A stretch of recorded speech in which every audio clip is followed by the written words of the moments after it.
Ouça agora a minissérie Nosso Lar, uma iniciativa do radialista e jornalista Paiva Neto. Os direitos autorais da obra literária de André Luiz, psicografada por Francisco Cândido Xavier, pertencem à Federação Espírita Brasileira, que gentilmente autorizou a sua radiofonização.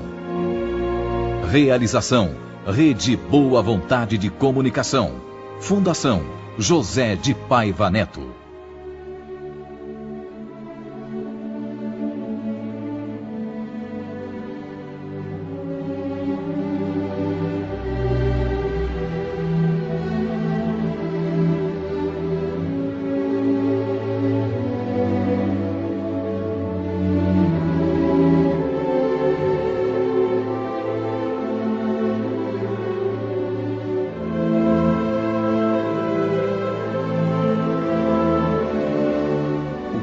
Da verdade emudeceu a mulher. Dona Idalina só fazia chorar e esconder o rosto entre as mãos trêmulas. Quanto a mim, uma sensação de profundo arrependimento me sugeria desistir da audiência com o ministro, renunciar às minhas pretensões, voltar correndo ao meu quarto no hospital e lá ficar quieto. Mas era tarde para isso. Mesmo tremendo e com o coração descompassado, nada me restava senão esperar pela minha vez.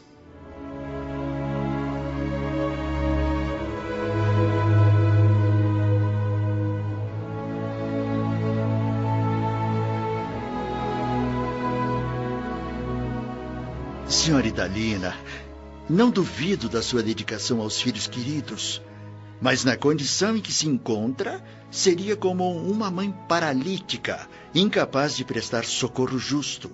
Qualquer um de nós, para alcançar a alegria de auxiliar os amados, precisa da interferência de muitos outros a quem tenhamos ajudado por nossa vez.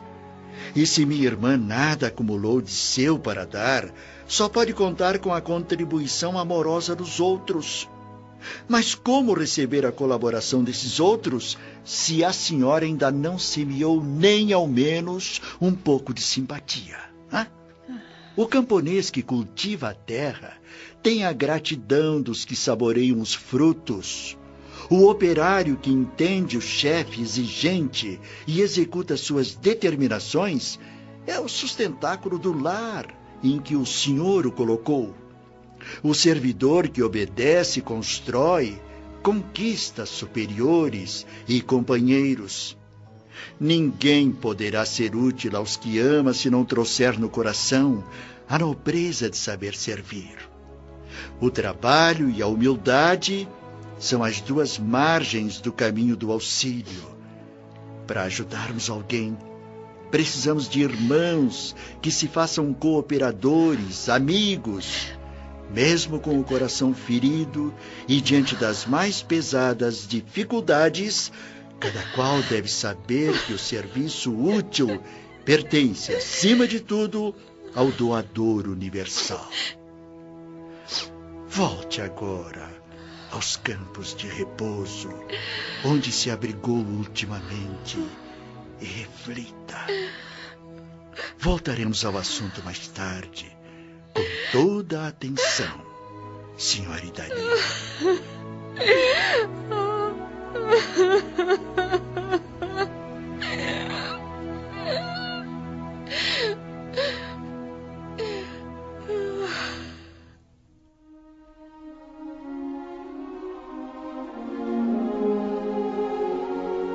Eu estava dividido entre a compaixão pela pobre mulher e a reflexão sobre as verdades desferidas pelo sábio Clarencio. Mas isso era menos importante naquele momento do que a invencível sensação de timidez e insegurança que se apossou de mim. Um menino intimidado por examinadores rigorosos não estaria tão apavorado quanto eu. Vendo a velha senhora desfeita em lágrimas, levantando-se e saindo vacilante, pensei em quanta sabedoria existe no saber calar, aprender a esperar deliberações superiores com paciência e resignação. Que presunção descabida a minha, pedir atribuições de médico num hospital onde eu não passava de enfermo. Quis renunciar, desistir, inventar um pretexto qualquer e sair correndo dali. Mas era impossível. O velho ministro, como se lesse meu pensamento, sorriu e disse em tom firme: Pronto, André, pronto. Agora vamos ouvir você. Diante do inevitável, reuni a coragem que pude e pensei em solicitar ao ministro qualquer serviço médico em nosso lar. A indecisão me dominava e a consciência me advertia. Por que pedir um serviço especializado? Não seria repetir os erros humanos? Não seria um incentivo à vaidade que não aceita serviços diferentes daqueles que os títulos nobiliárquicos ou acadêmicos nos autorizam? Dei um longo suspiro de alívio ao notar que essa ponderação me equilibrava a tempo. Escolhi as palavras o melhor que pude e falei.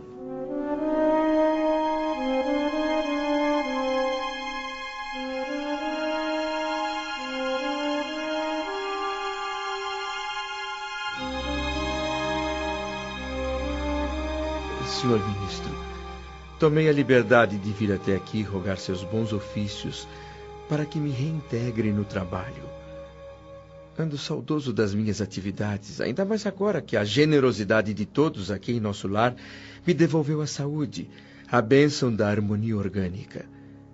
Qualquer trabalho útil me interessa, desde que me afaste da inatividade. Meu caro André, por força da experiência de tantos anos como ministro do auxílio, tenho aprendido a ouvir palavras e a perceber intenções. Eu já sei.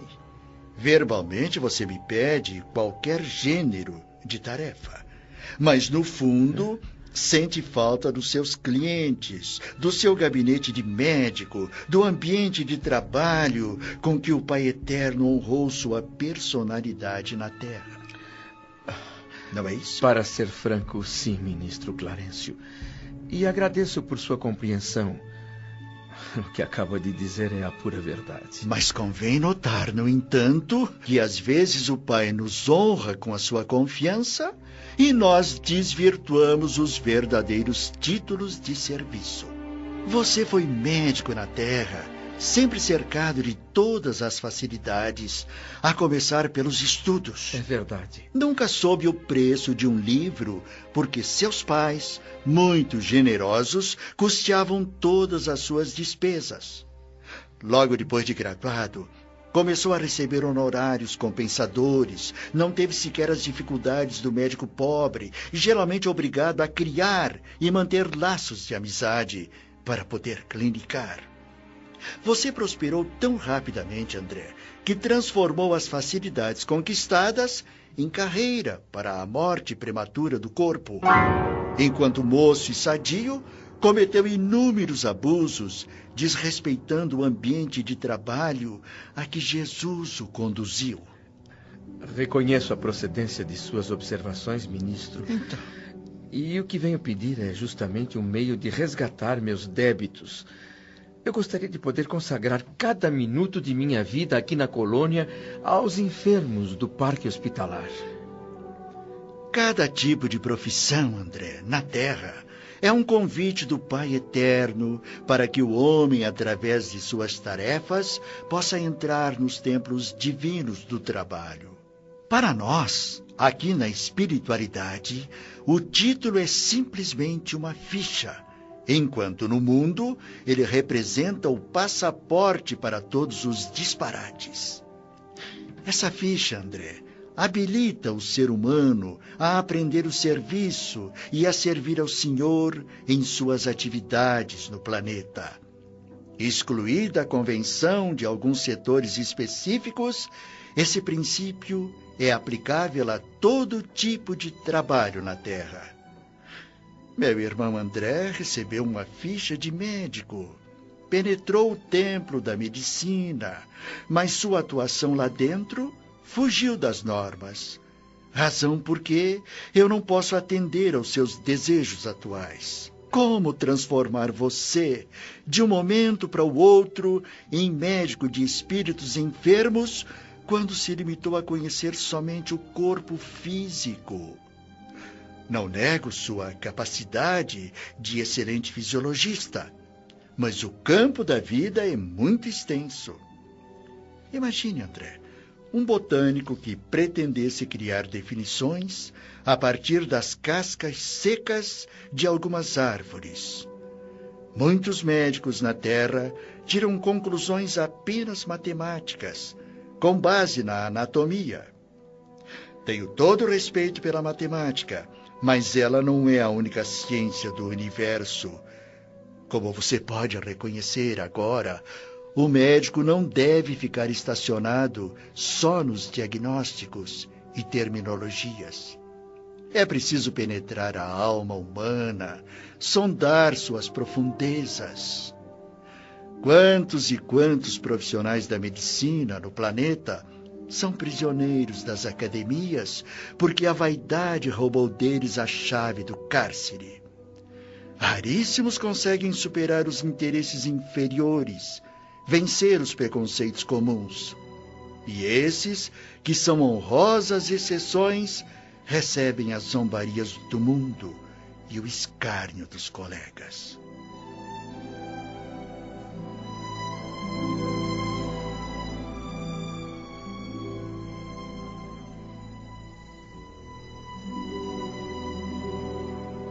Fiquei parado, assombrado com tantas verdades em estado bruto atiradas em meu rosto e sem que eu tivesse um único argumento para contestar. Nunca em toda a minha vida conhecera tais noções de responsabilidade profissional. Um título acadêmico reduzido a simples ficha de ingresso num campo de trabalho.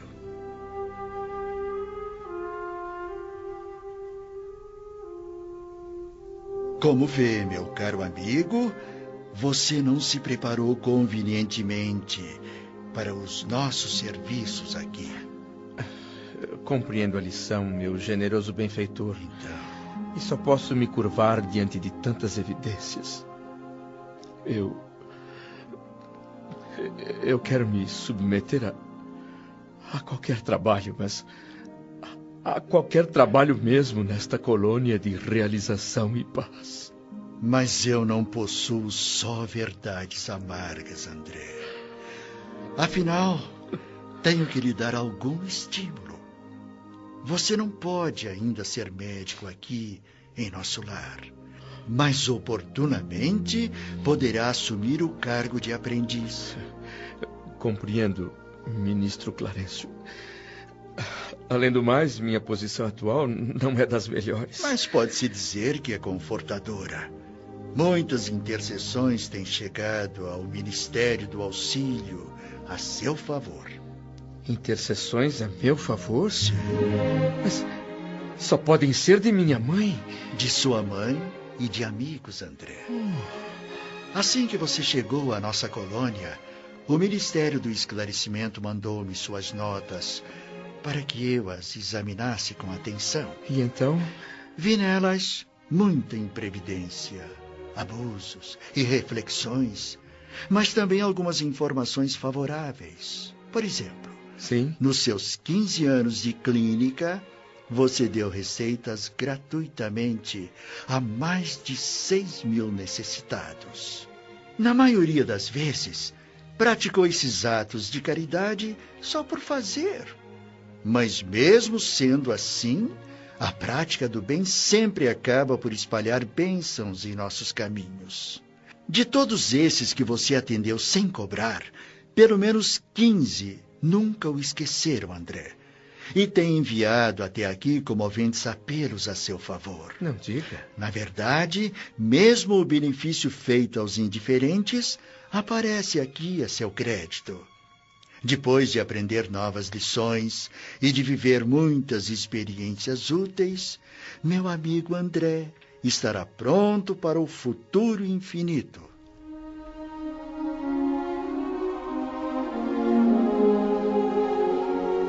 Pela primeira vez, chorei de alegria em nosso lar. Ninguém na terra poderia entender o estado de felicidade que tomava conta de todo o meu ser naquele momento. Sem encontrar nenhuma palavra que pudesse traduzir o que eu sentia, optei por calar o coração no mais completo silêncio.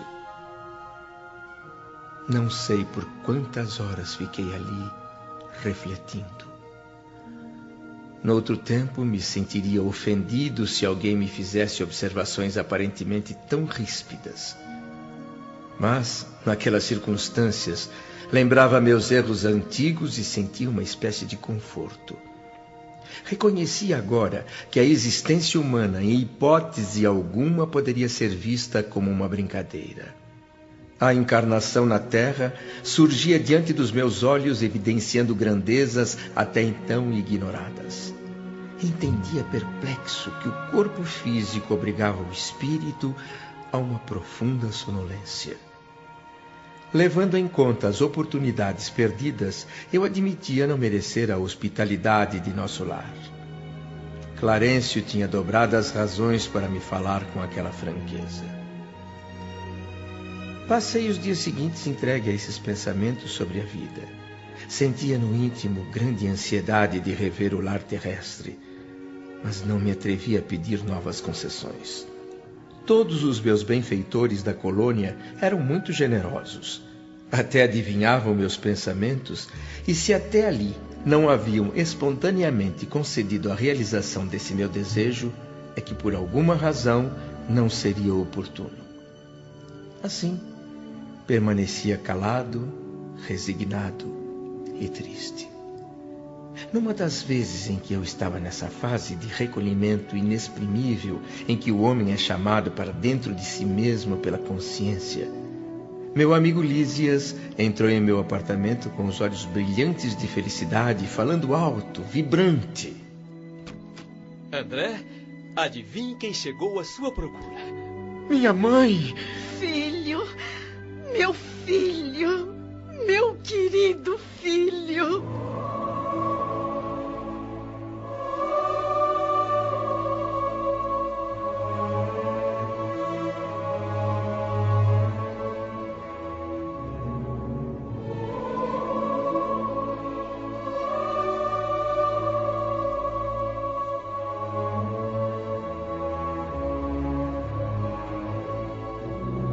Não sei dizer o que se passou então. Voltei a ser criança como nos tempos em que brincava sob a chuva com os pés descalços da areia do jardim de casa.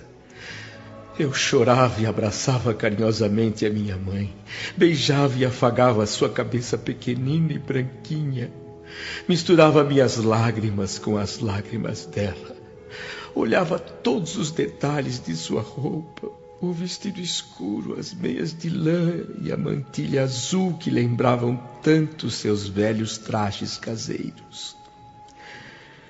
Sem conseguir articular uma única frase, eu olhava o rosto enrugado, o olhar doce e calmo de todos os dias, os cabelos parecendo fios de neve. Eu era naquele momento o mais venturoso dos homens. Minha mãe estava ali comigo. O barco de todas as minhas esperanças não poderia ter ancorado em porto mais seguro.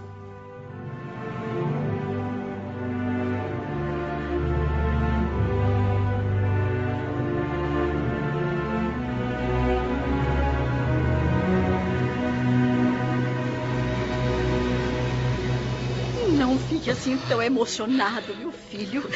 A alegria também, quando é demais, costuma castigar o nosso coração. Além disso, você ainda está fraco. Não deve desperdiçar energias. Mãe, Filho. posso apoiar a minha cabeça no seu colo? Oh, sempre, meu filho, sempre. Que longo tempo de separação. Mas às vezes a providência separa temporariamente os corações para que nós possamos aprender o significado do amor divino. Este momento é uma dádiva tão grande que nunca poderemos agradecer a Deus. Sabe, mãe, desde que eu cheguei aqui em nosso lar, só tenho recebido amor.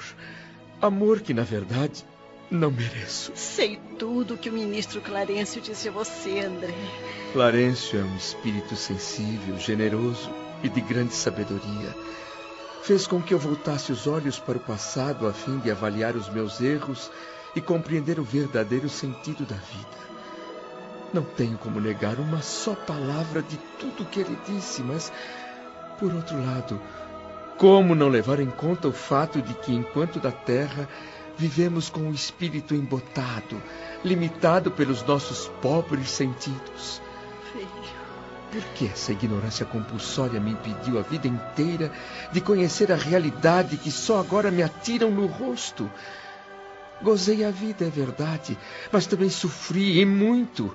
Não só por mim, mas pelos entes queridos que iria deixar na terra quando senti a proximidade do fim.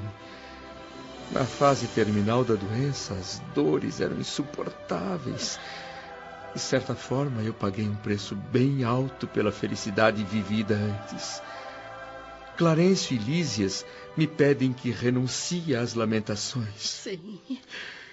Mas aqui, diante da senhora, minha mãe, tão amorosa, tão carinhosa, minhas velhas feridas vão se reabrindo.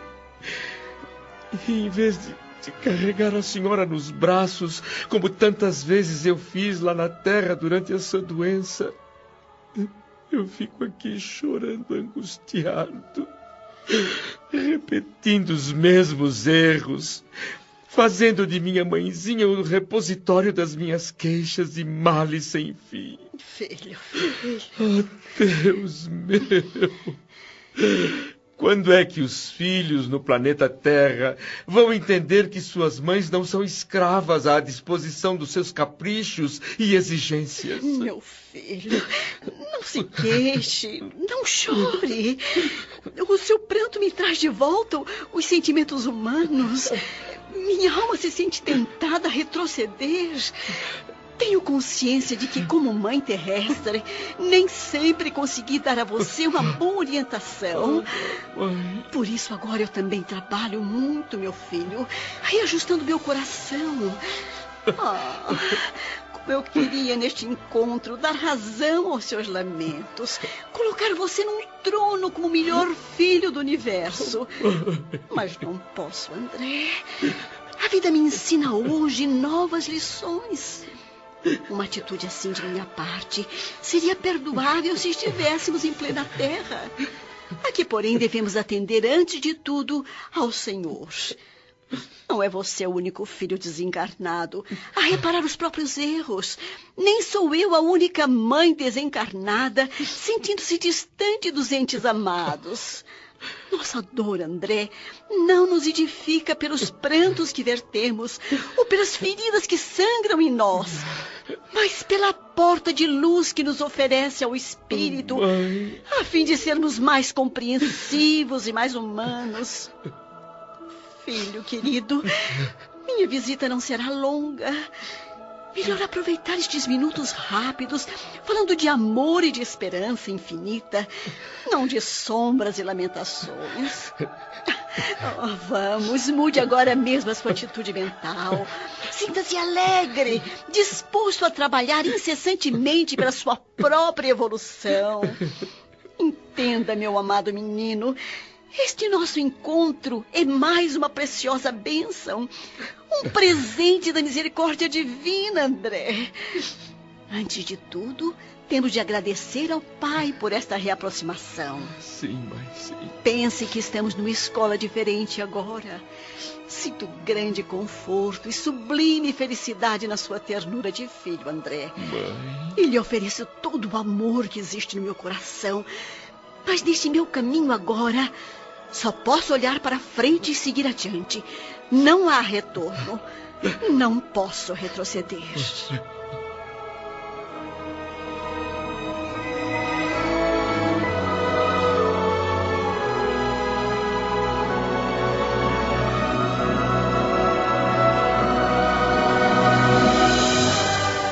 A presença da minha mãe ali, ainda que por alguns minutos, foi para mim a realização do mais belo sonho que eu poderia sonhar.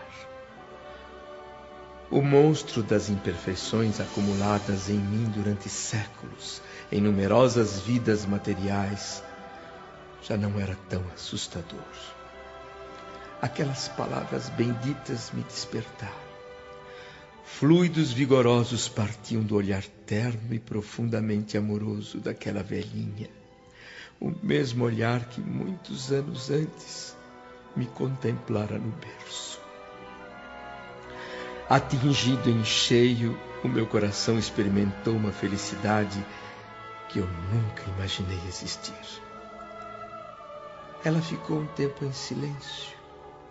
Depois sorriu, enquanto eu a beijava na fronte.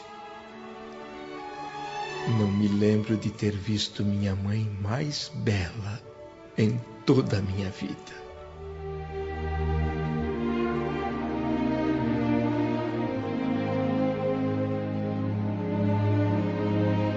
Minissérie Nosso Lar. Uma iniciativa do radialista e jornalista Paiva Neto.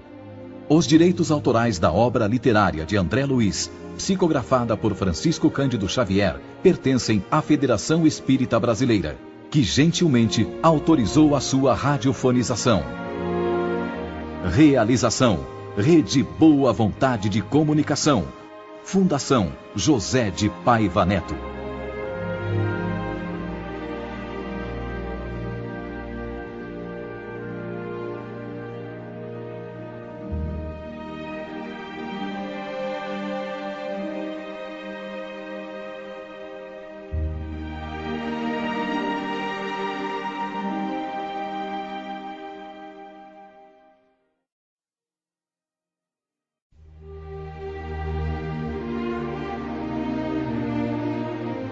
Ouça agora a minissérie Nosso Lar.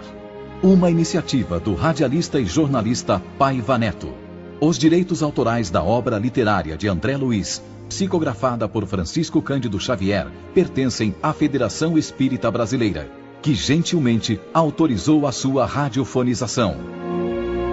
Realização: Rede Boa Vontade de Comunicação. Fundação José de Paiva Neto.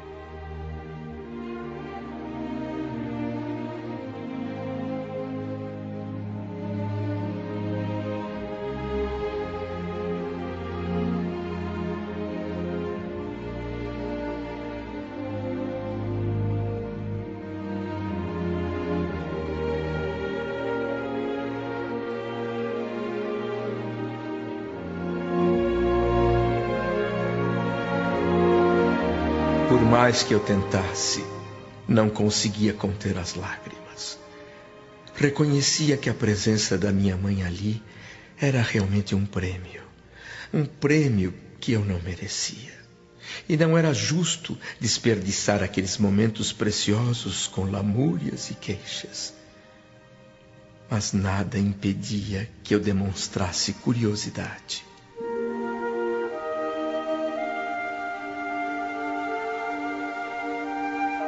Mãe, fico aqui tentando imaginar como será esse mundo maravilhoso e elevado que a senhora está habitando agora.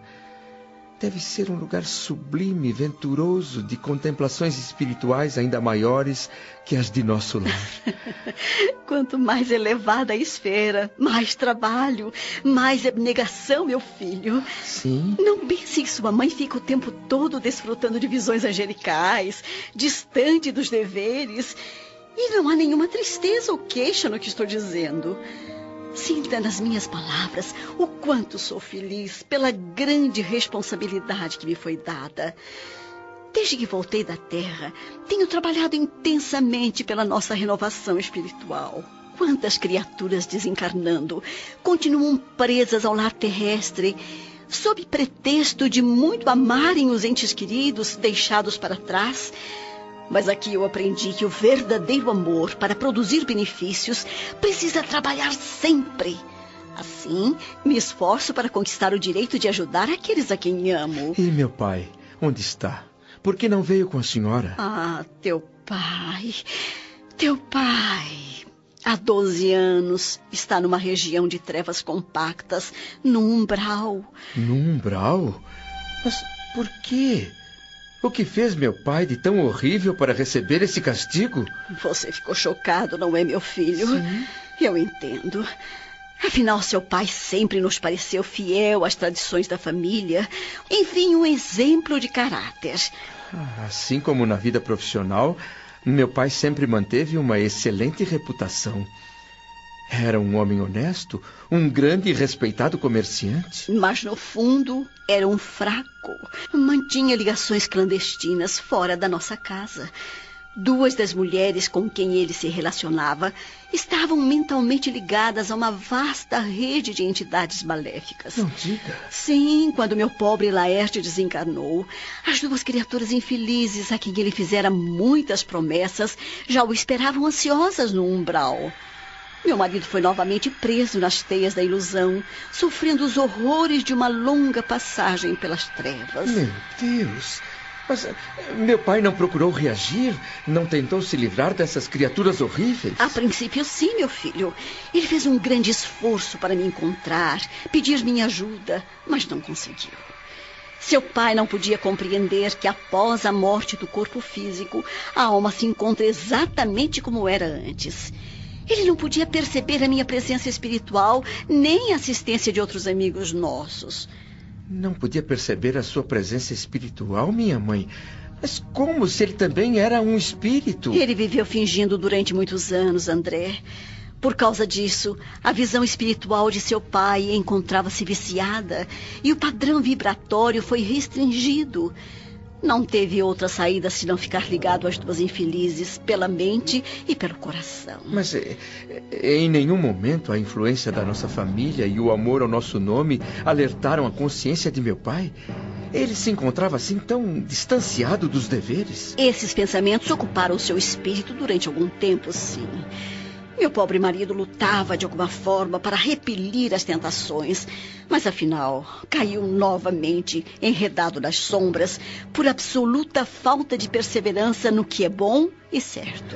E não existe um meio, uma maneira qualquer de resgatar meu pai daquela região horrível? Tenho feito visitas a ele com muita frequência, meu filho. Visitas inúteis, porque, como já disse, o potencial vibratório de Laerte é muito baixo e ele simplesmente não me pode ver, não registra a minha presença. E pelo pensamento, mãe? Não há como inspirar, sugerir coisas boas ao meu pobre pai? É o que mais faço, André. Tento atraí-lo ao bom caminho pela inspiração. Mas o máximo que tenho conseguido é arrancar-lhe algumas lágrimas de arrependimento. Uma vez ou outra apenas.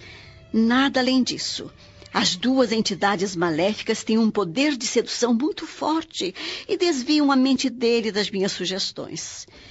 Na verdade, meu filho, seu pai é um prisioneiro delas. E não poderia conseguir um grupo de amigos de grande elevação espiritual para ajudar a senhora? Tenho recebido forte colaboração de muitos amigos espiritualmente elevados, de 5 núcleos diferentes, inclusive aqui de nosso lar.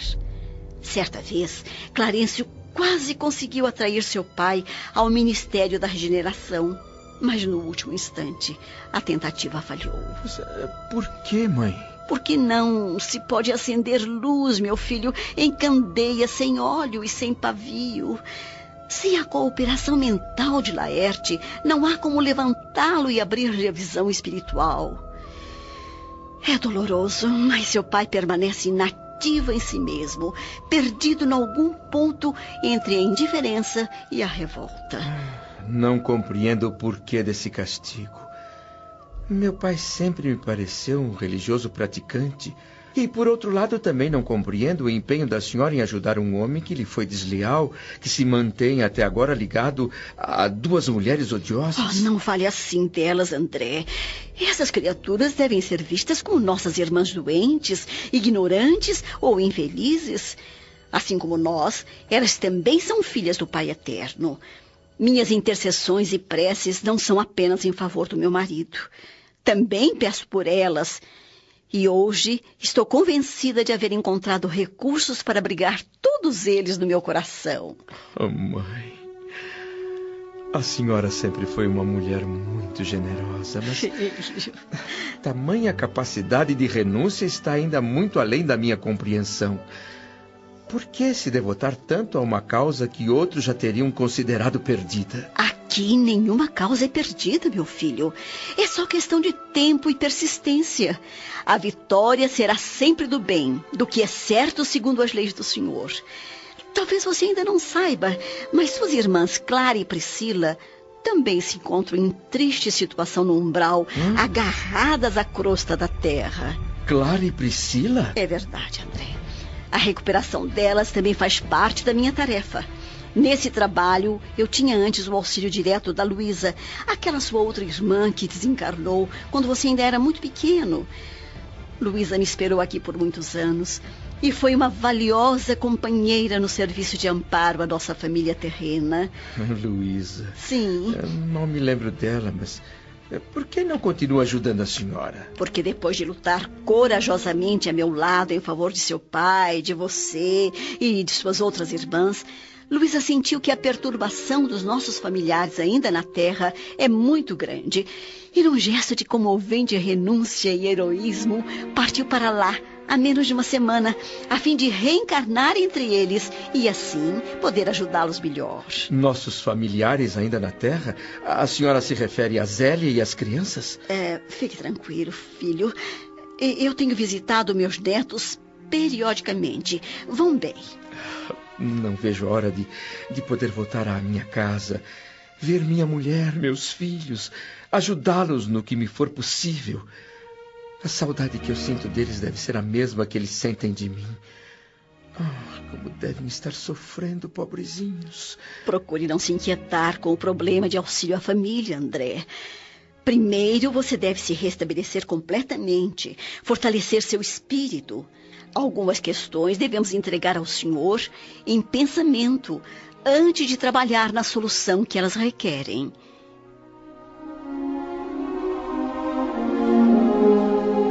Eu quis insistir no assunto, saber mais coisas a respeito de minha família, mas notei que minha mãe delicadamente se esquivou de falar.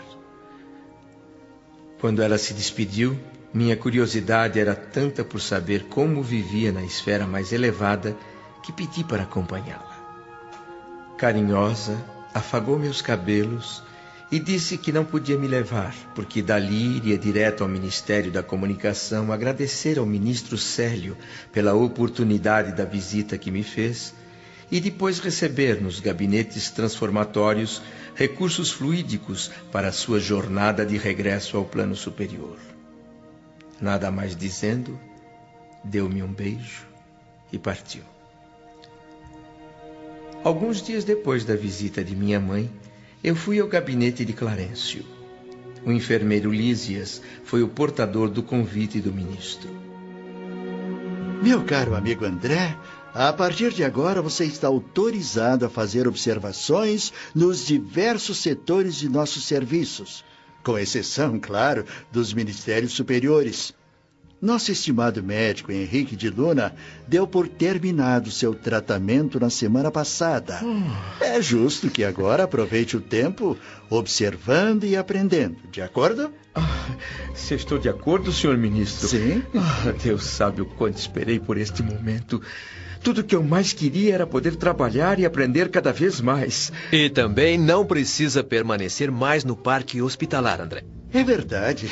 Estou examinando a possibilidade de instalar você numa outra instituição aqui de nosso lar.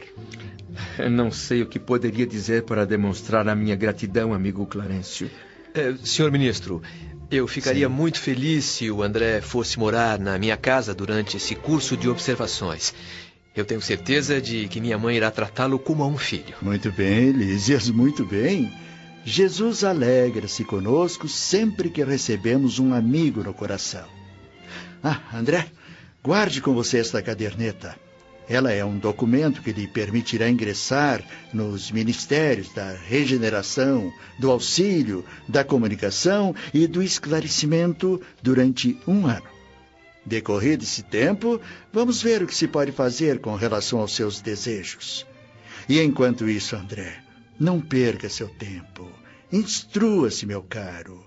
O intervalo entre uma e outra encarnação deve ser bem aproveitado. Minutos depois, eu e Lísias já estávamos a caminho da casa dele. A alegria que me dominava era tanta que fiquei literalmente mudo. Não encontrava palavras para expressar tanta felicidade. E logo surgiu diante dos meus olhos uma casa bem singela, cercada por um jardim muito colorido. É aqui, André. Eu sempre digo que este é o nosso lar dentro de nosso lar. Mãe! Mãe! Lísias, meu filho, por que tocou a campainha? Ai, desculpe. Eu não sabia que trazia um amigo. Ah, não é só um amigo, mãe. Este é o André, o irmão que eu prometi trazer para casa. Ah, pois seja muito bem-vindo, André. Esta casa é sua. Obrigado. Eu já soube que a sua mãe não vive aqui em nosso lar. Nesse caso, você terá em mim uma irmã com funções maternais. Eu posso lhe dar um abraço de boas-vindas?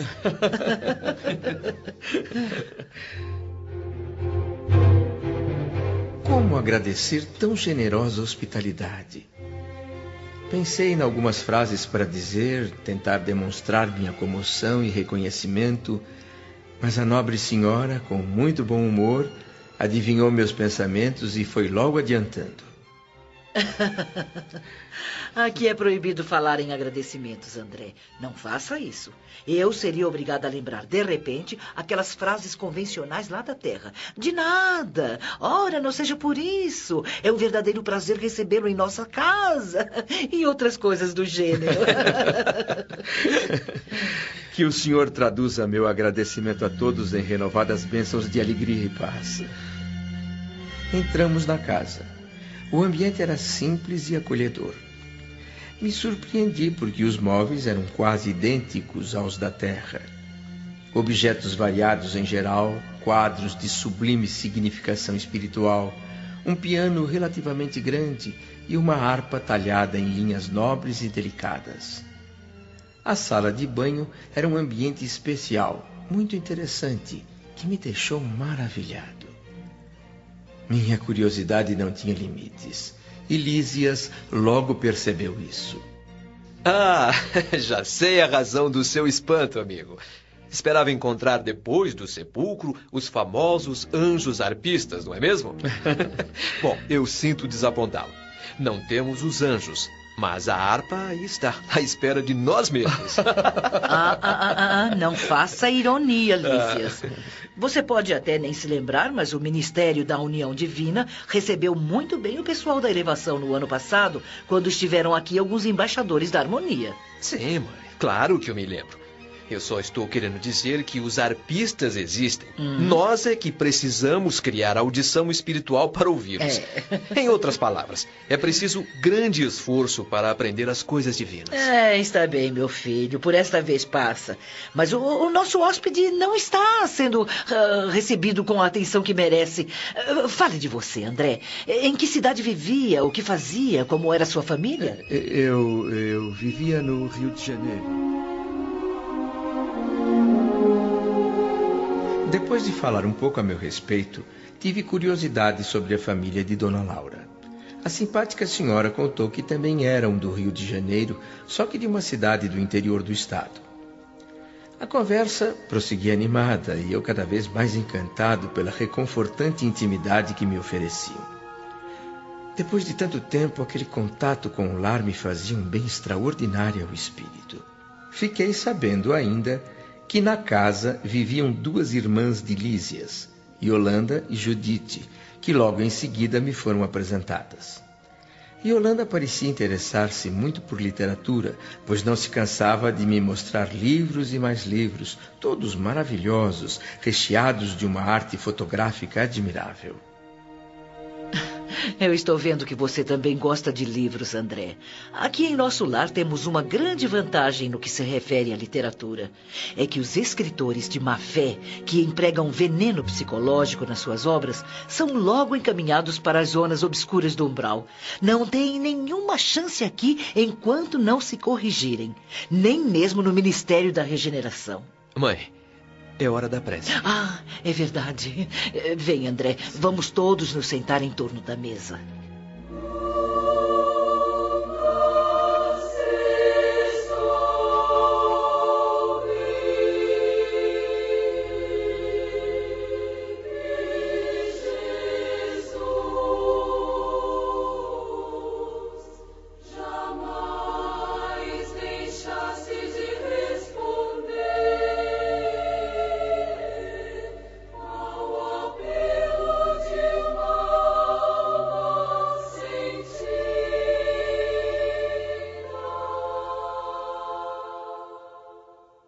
Dona Laura ligou um curioso aparelho de onde começou a sair música bonita, muito suave, para acompanhar a oração crepuscular.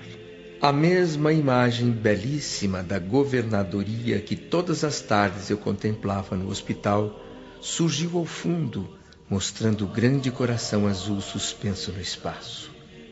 Eu não sabia, não tinha a mínima ideia do que ainda poderia acontecer comigo naquela colônia espiritual dali por diante, e na verdade isso não me preocupava. Meu coração estava tão reconhecido, tão feliz, que tive a impressão de sentir minha própria alma ajoelhar-se em algum templo interior construído recentemente dentro de mim.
Minissérie Nosso Lar. Uma iniciativa do radialista e jornalista Paiva Neto. Os direitos autorais da obra literária de André Luiz, psicografada por Francisco Cândido Xavier, pertencem à Federação Espírita Brasileira, que gentilmente autorizou a sua radiofonização. Realização: Rede Boa Vontade de Comunicação. Fundação José de Paiva Neto.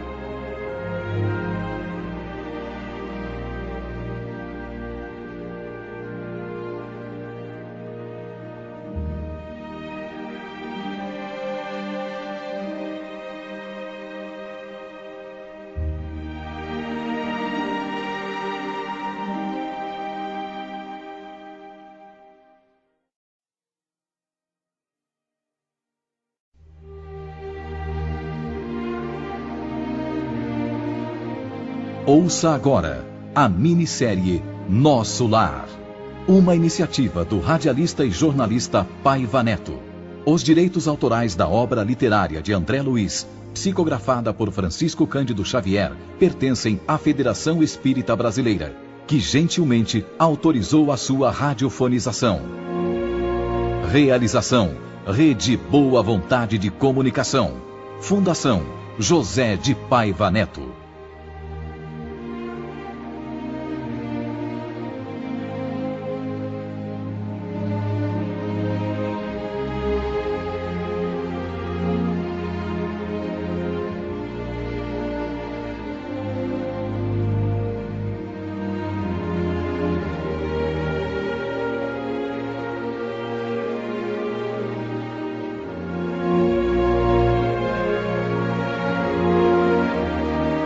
Terminada a oração do crepúsculo, Dona Laura serviu a todos nós um caldo reconfortante e frutas perfumadas que mais pareciam concentrados de fluidos deliciosos. Não pude evitar uma expressão de surpresa.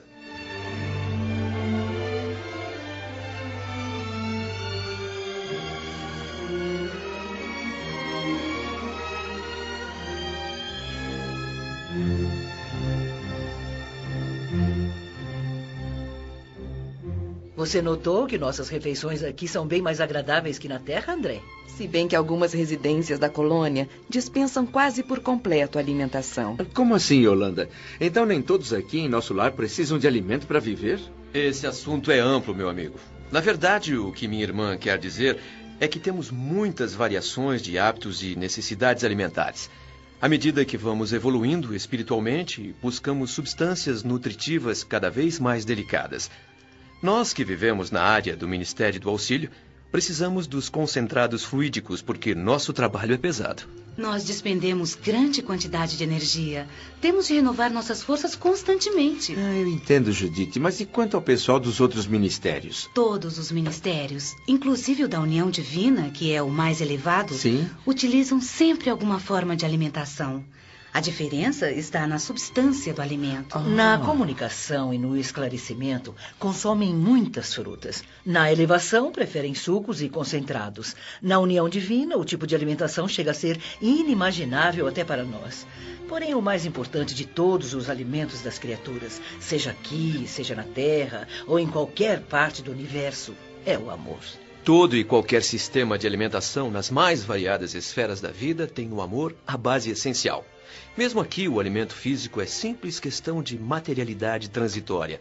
A alma em si se nutre de amor. Quanto mais nos elevarmos no plano evolutivo da criação, mais profundamente conheceremos essa verdade. Quanto mais evoluído o ser criado, mais sutil o processo de alimentação. Olha, André, o verme come a própria terra no subsolo do planeta. O animal procura o vegetal em estado bruto. O homem transforma o vegetal de muitas maneiras e depois se alimenta dele. A criança suga o seio materno. Mas o verme, o animal, o homem encarnado e nós desencarnados não existiríamos sem o amor. Como tudo isso é maravilhoso, meu Deus. O amor como principal alimento. Mas veja bem, eu não estou falando de um fenômeno simplesmente sexual. O sexo é uma manifestação sagrada desse amor universal e divino, mas é só uma expressão isolada do potencial infinito. Entre os casais mais espiritualizados, o carinho e a confiança, a dedicação e o entendimento mútuos permanecem muito acima da união física, que, para eles, não é mais do que uma realização transitória. O que realmente dá o ritmo necessário à harmonia é a permuta magnética. Basta a presença. Às vezes há compreensão para alimentar a felicidade. Um dia o homem encarnado irá superar suas limitações e saberá que a simples conversação amiga, o gesto afetuoso, a fraternidade, todas essas coisas que nascem do amor profundo são os mais poderosos alimentos para a vida. Os lares, as vilas, as cidades, as nações vão se formando e crescendo a partir desses conceitos pregados por Jesus. Sabe, André, aprendemos aqui em nosso lar que na Terra as almas gêmeas, almas irmãs, almas afins formam pares e grupos numerosos, amparando-se mutuamente. Só assim conseguem o equilíbrio, porque quando faltam companheiros, a criatura menos forte pode sucumbir no meio da jornada. Bom, como vê, amigo André, mesmo aqui, numa colônia espiritual, não se pode esquecer o Evangelho do Cristo quando diz que nem só de pão vive o homem.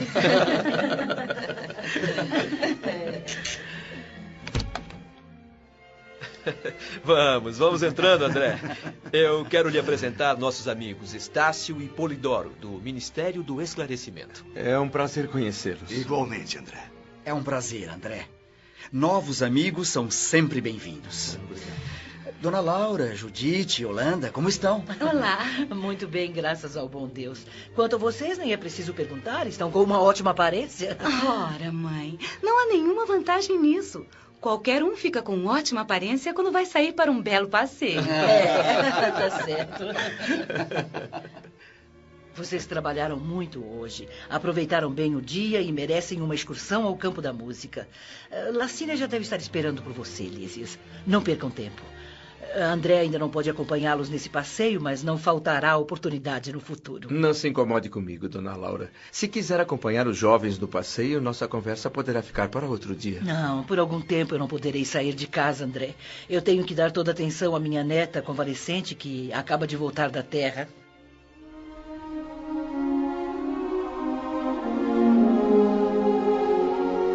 Os jovens se despediram e saíram felizes para o seu passeio no campo da música. Foram buscar alimento espiritual para reforçar ainda mais os laços afetivos que aqui já são naturalmente belos e poderosos. Dona Laura fechou a porta e voltou-se para mim agora com expressão preocupada. Minha curiosidade sobre sua neta recém-chegada da Terra não tinha limites, e eu não conseguia esconder isso. Sua neta não veio à mesa para a refeição. Por acaso ela não se sente bem? Ela está muito nervosa, muito abatida, André. Aqui não trazemos à mesa qualquer pessoa perturbada ou desgostosa. A inquietação de alguém nessas condições produz fluidos pesados e venenosos que vão se misturando automaticamente aos alimentos. Sendo assim, ela se alimenta a sós? É, isso, até que se recupere. Minha neta esteve no umbral por 15 dias em profunda sonolência, assistida por nós. Ela deveria se internar nos pavilhões hospitalares, mas por decisões superiores veio para minha casa ficar sob meus cuidados diretos. Dona Laura, certamente já percebeu que estou ardendo em curiosidade. Permitiria que eu conhecesse sua neta? E por que não, André? A sua visita poderá fazer muito bem a ela.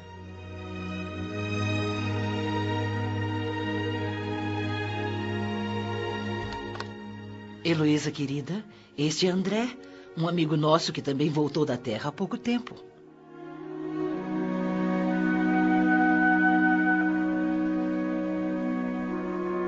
O quarto era confortável, muito amplo. A figura da jovem recostada numa poltrona impressionava pela palidez, a aparência frágil, doentia. Pareceu surpresa ou mesmo curiosa pela minha presença. Seus grandes olhos negros, perdidos em profundas olheiras, fazia um grande esforço para me focalizar. Mesmo assim, esboçou um vago sorriso quando lhe estendi a mão.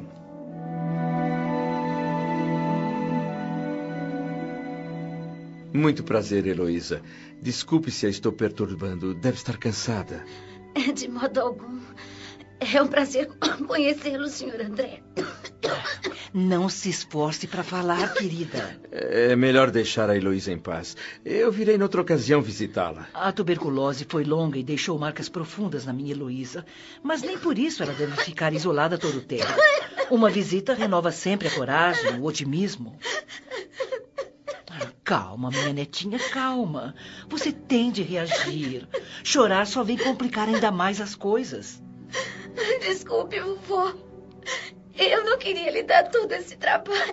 Oh, bobinha, bobinha. Mas que trabalho que nada. Eu amo você muito, muito. Procure esquecer todas essas impressões negativas que trouxe da Terra. Não é fácil esquecer, vovó. São tantas lembranças tristes. Tantas pessoas sofreram por minha causa. Meu querido Arnaldo ficou inconsolável, desesperado. Seja realista, Heloísa. Não acredite nessas suas impressões. Você sabe que não pode contar com a fidelidade do seu noivo. Arnaldo não está preparado para lhe oferecer uma sincera dedicação espiritual na Terra. Por que você não aceita logo essa verdade? Não! Não! Eu quero que ele venha logo pra cá, ficar ao meu lado. Mas o que é isso, Heloísa? Não seja injusta. Você pretende exigir que o seu noivo desencarne? Você não percebe que seria contrariar as leis divinas? Não sabe que você iria sofrer ainda mais? Que iria pagar muito caro por forçar a vinda de alguém do planeta fora do tempo estabelecido por Deus? Oh, minha querida, o seu noivo está muito longe ainda do espírito sublime do amor iluminado, filha. Ele não tem condições para compreender um sentimento puro como o seu em relação a ele. Eu observei muitas vezes aquele rapaz enquanto você esteve doente na Terra. Era natural que ele se comovesse vendo seu corpo reduzido a quase nada. Mas amor iluminado não é para qualquer criatura humana. E o Arnaldo tem a capacidade de se reconfortar muito depressa. E por isso, Heloísa, não alimente ilusões no seu coraçãozinho. É melhor você saber agora que ele já está comprometido com outra. Na próxima vez que você for visitar a Terra em nossa companhia, já vai ver o seu ex-noivo casado. Ai, eu não acredito. Não posso acreditar nisso. Não seja teimosa, Heloísa. Não tente me desmentir. Mas eu não... Quem é essa mulher? Heloísa, aqui não vão faltar amizades carinhosas, nem colaboração fraternal para que você recupere o equilíbrio. E isso é o mais importante, porque mais tarde terá de ajudar muito o seu ex-noivo. Ele vai precisar muito do seu auxílio. Por que a senhora não respondeu a minha pergunta, vovó? Quando o médico anunciou oficialmente que a ciência dos homens nada mais podia fazer por você, o Arnaldo, embora muito magoado, começou a envolver de maneira diferente uma sua colega que sempre levava flores para você. Se lembra da Maria da Luz? Que horror, vovó! Que horror! Mas horror por quê? Querida, aprenda a respeitar as necessidades dos outros. Arnaldo é um homem comum, filha. Não ligado ao amor puro, espiritual. Não há como operar milagres nele, por mais que você o ame. Cada um tem a responsabilidade de descobrir a si mesmo. Um dia, querida, ele vai acabar reconhecendo o quanto é belo o seu idealismo.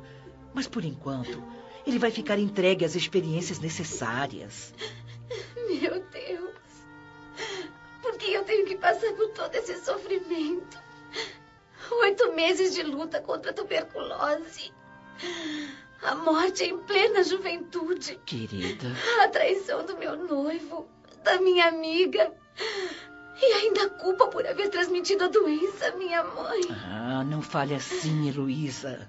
Na Terra temos sempre a ilusão de que não há dor maior que a nossa. Mas isso é pura cegueira espiritual. Há milhões e milhões de criaturas enfrentando situações verdadeiramente cruéis comparadas ao nosso sofrimento. Não me conformo. Maria da Luz, a amiga que sempre julguei fiel. Mas e não é muito mais certo confiar o seu ex-noivo aos cuidados de uma criatura amiga? Maria da Luz será sempre uma sua irmã espiritual. Quem pode garantir que uma outra mulher qualquer não dificultasse mais tarde o seu acesso ao coração dele, filha? Eu sei porque alguém na sua situação chora tanto, meu amor. Na verdade, essas lágrimas nascem do nosso milenário egoísmo, da nossa teimosia, da nossa vaidade humana. Eu digo isto não para ferir, mas sim para acordar você.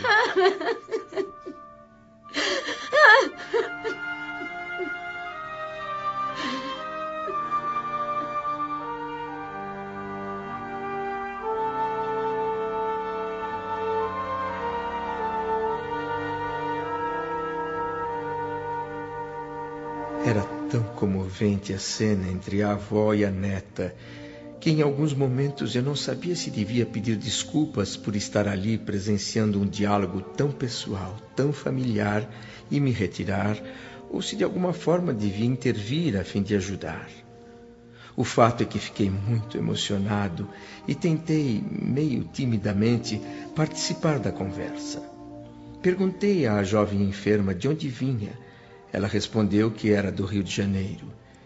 Emendei umas frases meio desajeitadas de conforto e esperança que ela agradeceu com um esboço de sorriso. Mas nessa altura, Dona Laura disse que sua filha Teresa, mãe de Heloísa, estava também com seus dias contados na terra e brevemente voltaria ao mundo espiritual. Isso pareceu alegrar um pouco a moça. E então deixamos o quarto para que ela pudesse repousar.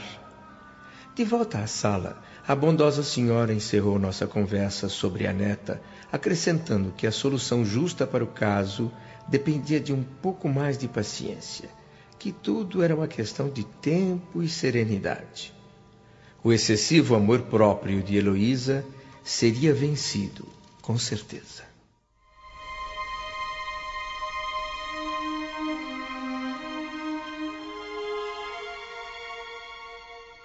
Creio que está na hora de me retirar, Dona Laura. Eu estou abusando da sua hospitalidade.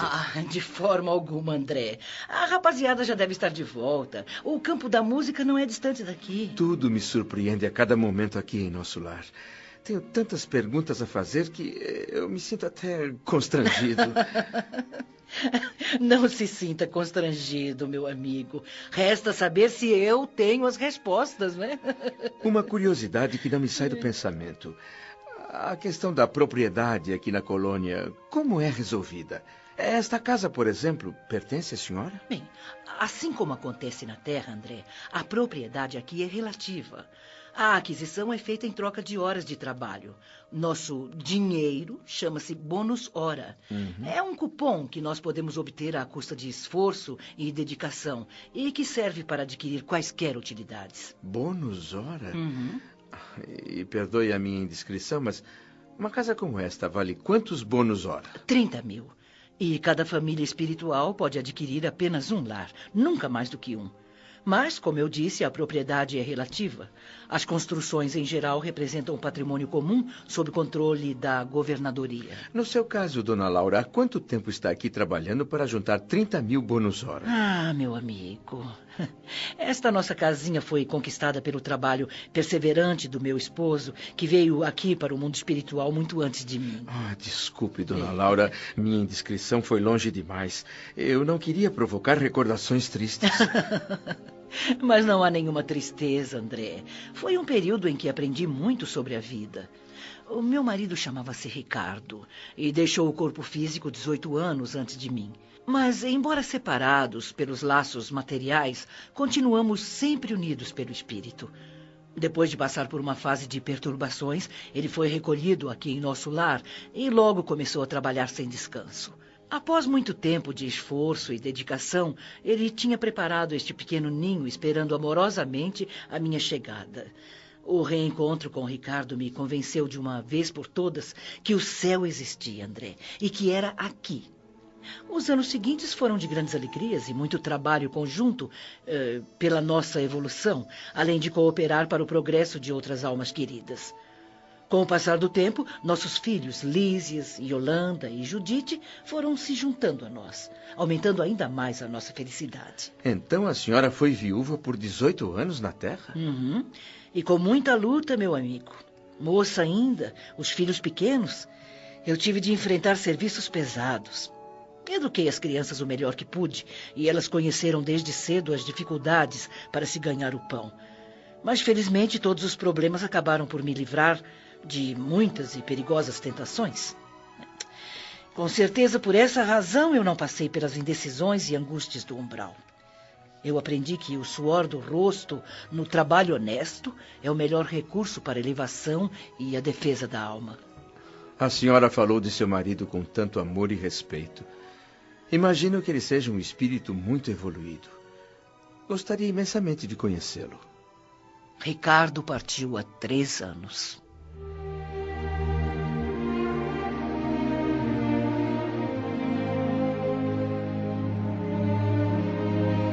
Minissérie Nosso Lar. Uma iniciativa do radialista e jornalista Paiva Neto. Os direitos autorais da obra literária de André Luiz, psicografada por Francisco Cândido Xavier, pertencem à Federação Espírita Brasileira, que gentilmente autorizou a sua radiofonização. Realização: Rede Boa Vontade de Comunicação. Fundação José de Paiva Neto.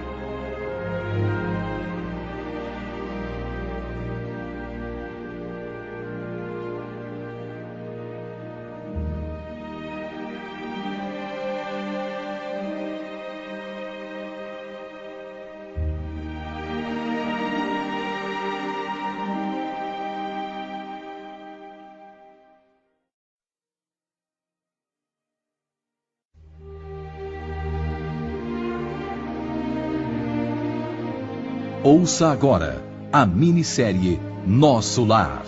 Uma iniciativa do radialista e jornalista Paiva Neto. Os direitos autorais da obra literária de André Luiz, psicografada por Francisco Cândido Xavier, pertencem à Federação Espírita Brasileira, que gentilmente autorizou a sua radiofonização. Realização: Rede Boa Vontade de Comunicação. Fundação José de Paiva Neto.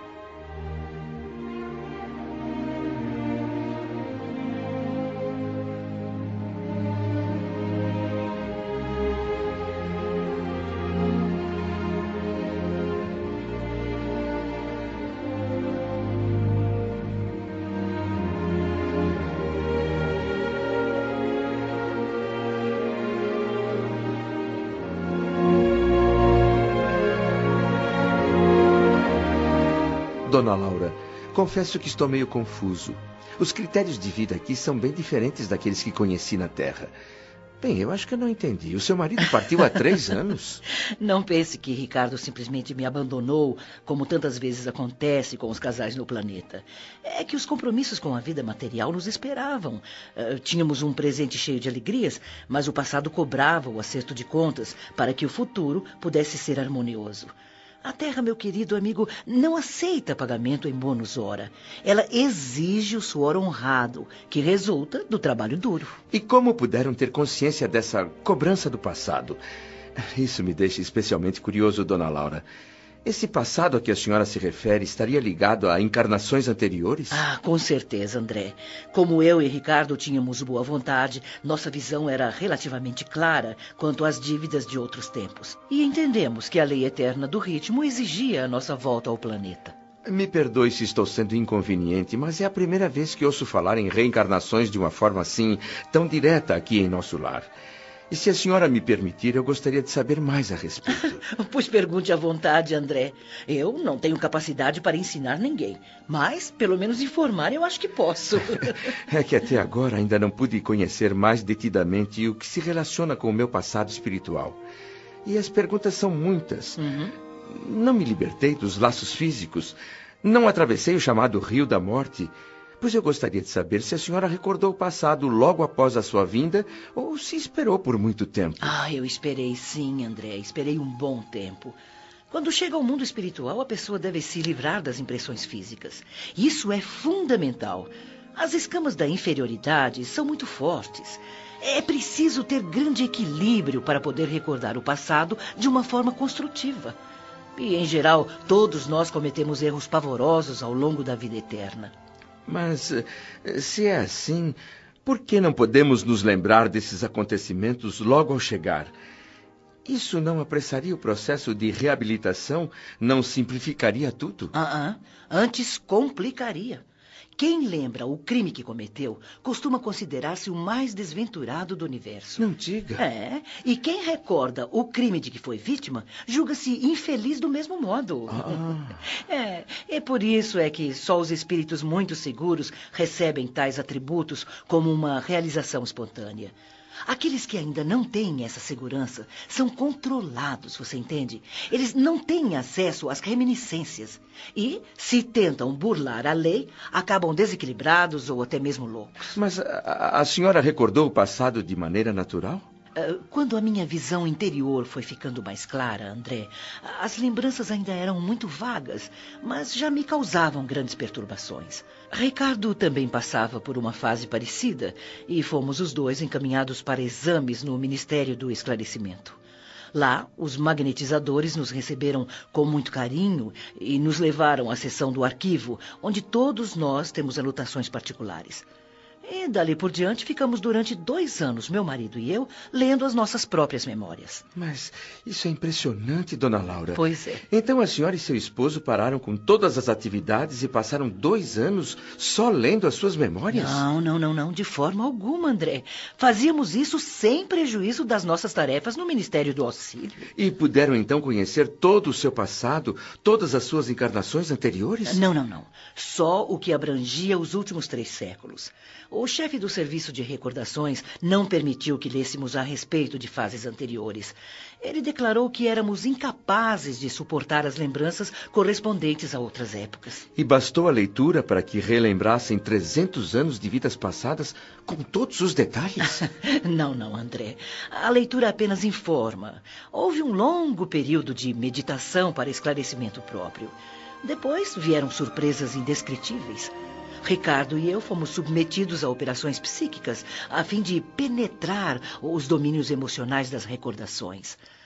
Os espíritos técnicos no assunto nos aplicaram passes no cérebro, despertando certas energias adormecidas. Só então, meu marido e eu ficamos senhores de 300 anos de memória integral. Que momento maravilhoso deve ter sido! É possível descrever o que sentiram? Que espécie de emoção tomou conta dos dois? Sim. Compreendemos naquele instante como era grande ainda o nosso débito para com a humanidade. Sim. E esse conhecimento nos levou a combinar um novo encontro na Terra. Tínhamos de voltar, André. Muitas tarefas nossas ainda estavam por se realizar no plano físico. E por isso é que Ricardo partiu há 3 anos. E quanto a mim, seguirei dentro de poucos dias para a nova reencarnação no planeta. Eu estou aguardando apenas a chegada de Teresa, minha filha, para deixá-la junto aos nossos aqui na colônia. Mas ela não deve demorar. Terá uma passagem de poucas horas pelo umbral em vista de sua vida tão sacrificada desde a infância. Pelo muito que sofreu, não irá precisar dos tratamentos da regeneração. E, assim que Teresa chegar, vou passar a ela as minhas obrigações no Ministério do Auxílio e partir sossegada para a Terra. O Senhor Jesus não vai nos esquecer. Ele estará sempre conosco.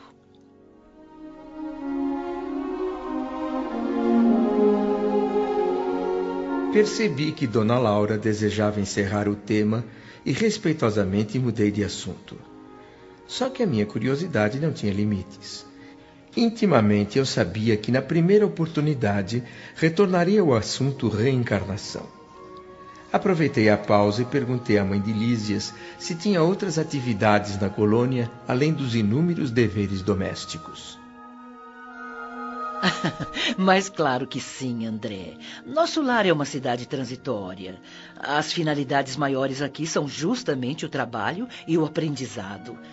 As almas femininas têm aqui muitas obrigações a cumprir, seja na preparação para a volta ao planeta, ou seja para atingir esferas mais altas. Mas a organização doméstica em nosso lar é igual à da Terra?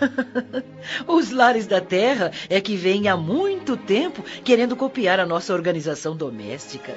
O que se passa é que os casais encarnados, com raras exceções, ainda estão tentando arrancar do terreno sentimental as ervas daninhas que são a vaidade pessoal, o monstro do ciúme, o egoísmo. André, eu mesma, meu amigo, quando regressei da Terra, agora da última vez, cheguei aqui trazendo muitas ilusões e um coração cheio de orgulho ferido. Eu não acredito. Pois é. Mas, graças ao que me pareceu uma coincidência na época, fui confiada a um grande instrutor do Ministério do Esclarecimento. E daquele dia em diante, meu espírito conheceu uma nova e maravilhosa corrente de ideias. Pois me fale então dessas lições recebidas, Dona Laura. Será que a senhora não percebe a minha aflição? De que forma esse grande instrutor do esclarecimento conseguiu mudar o seu pensamento, o seu espírito? Com alguns exemplos bem simples de matemática elementar, ele me ensinou que o lar pode ser figurado como um ângulo reto no plano da evolução divina. A linha vertical é o sentimento feminino, inspirado na criação da vida. A reta horizontal é o masculino, buscando o progresso comum. O lar é o sagrado vértice do ângulo, onde homem e mulher se encontram para o entendimento. É um templo onde o casal deve se unir primeiro espiritualmente, depois corporalmente. Infelizmente, um ideal ainda longe de ser alcançado lá na Terra, Dona Laura. Eu costumava ler sobre os estudiosos das questões sociais que viviam propondo medidas e soluções para a regeneração da vida doméstica.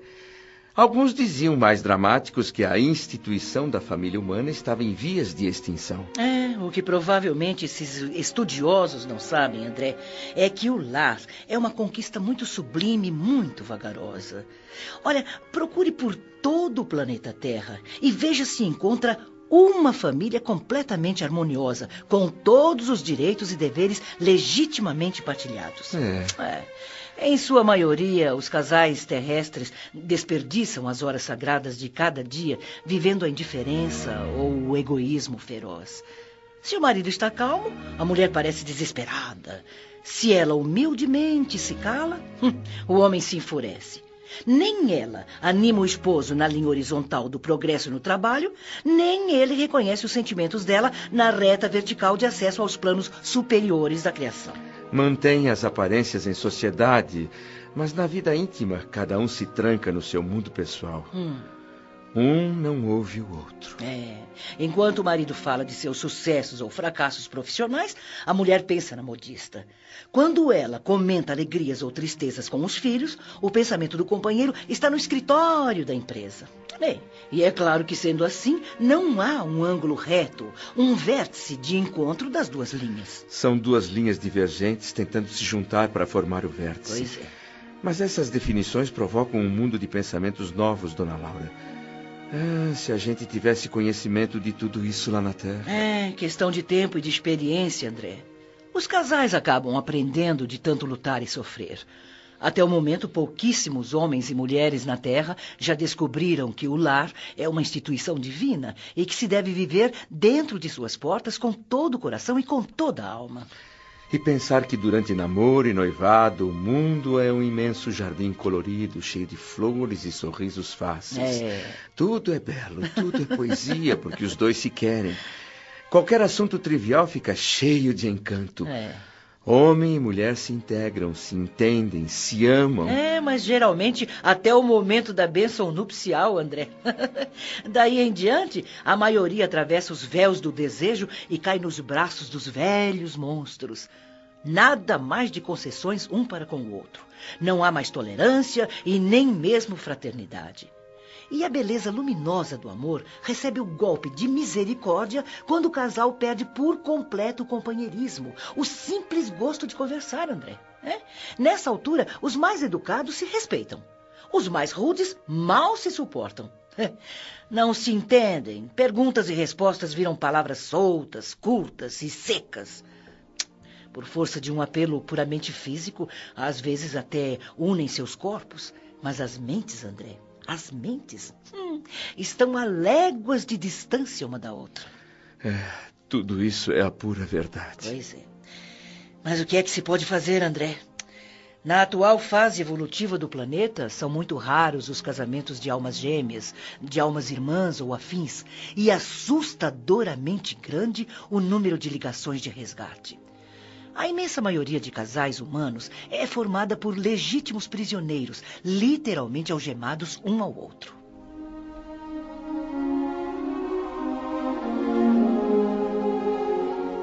Nenhuma universidade da Terra, por mais completa que seja, ensina durante todo um curso o que se aprende em minutos numa conversa como esta. Dona Laura voltou a falar sobre a condição feminina numa colônia espiritual como o nosso lar, destacando a importância de ser verdadeiramente mãe, esposa, missionária e irmã para uma mulher. Considerou o quanto pode ser nocivo um movimento feminista desesperado e sem orientação segura para o espírito feminino. Citou exemplos, falou com grande sabedoria sobre o papel do homem e o da mulher na humanidade. Finalizou lembrando que, enquanto o marido traz para dentro de casa a riqueza de suas experiências, a esposa ameniza os problemas dessas experiências com a doçura do lar. O rio precisa da fonte para existir.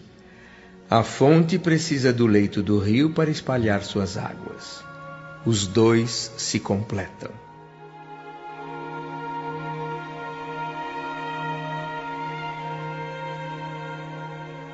As tarefas de uma mãe no plano terreno são das mais importantes, André.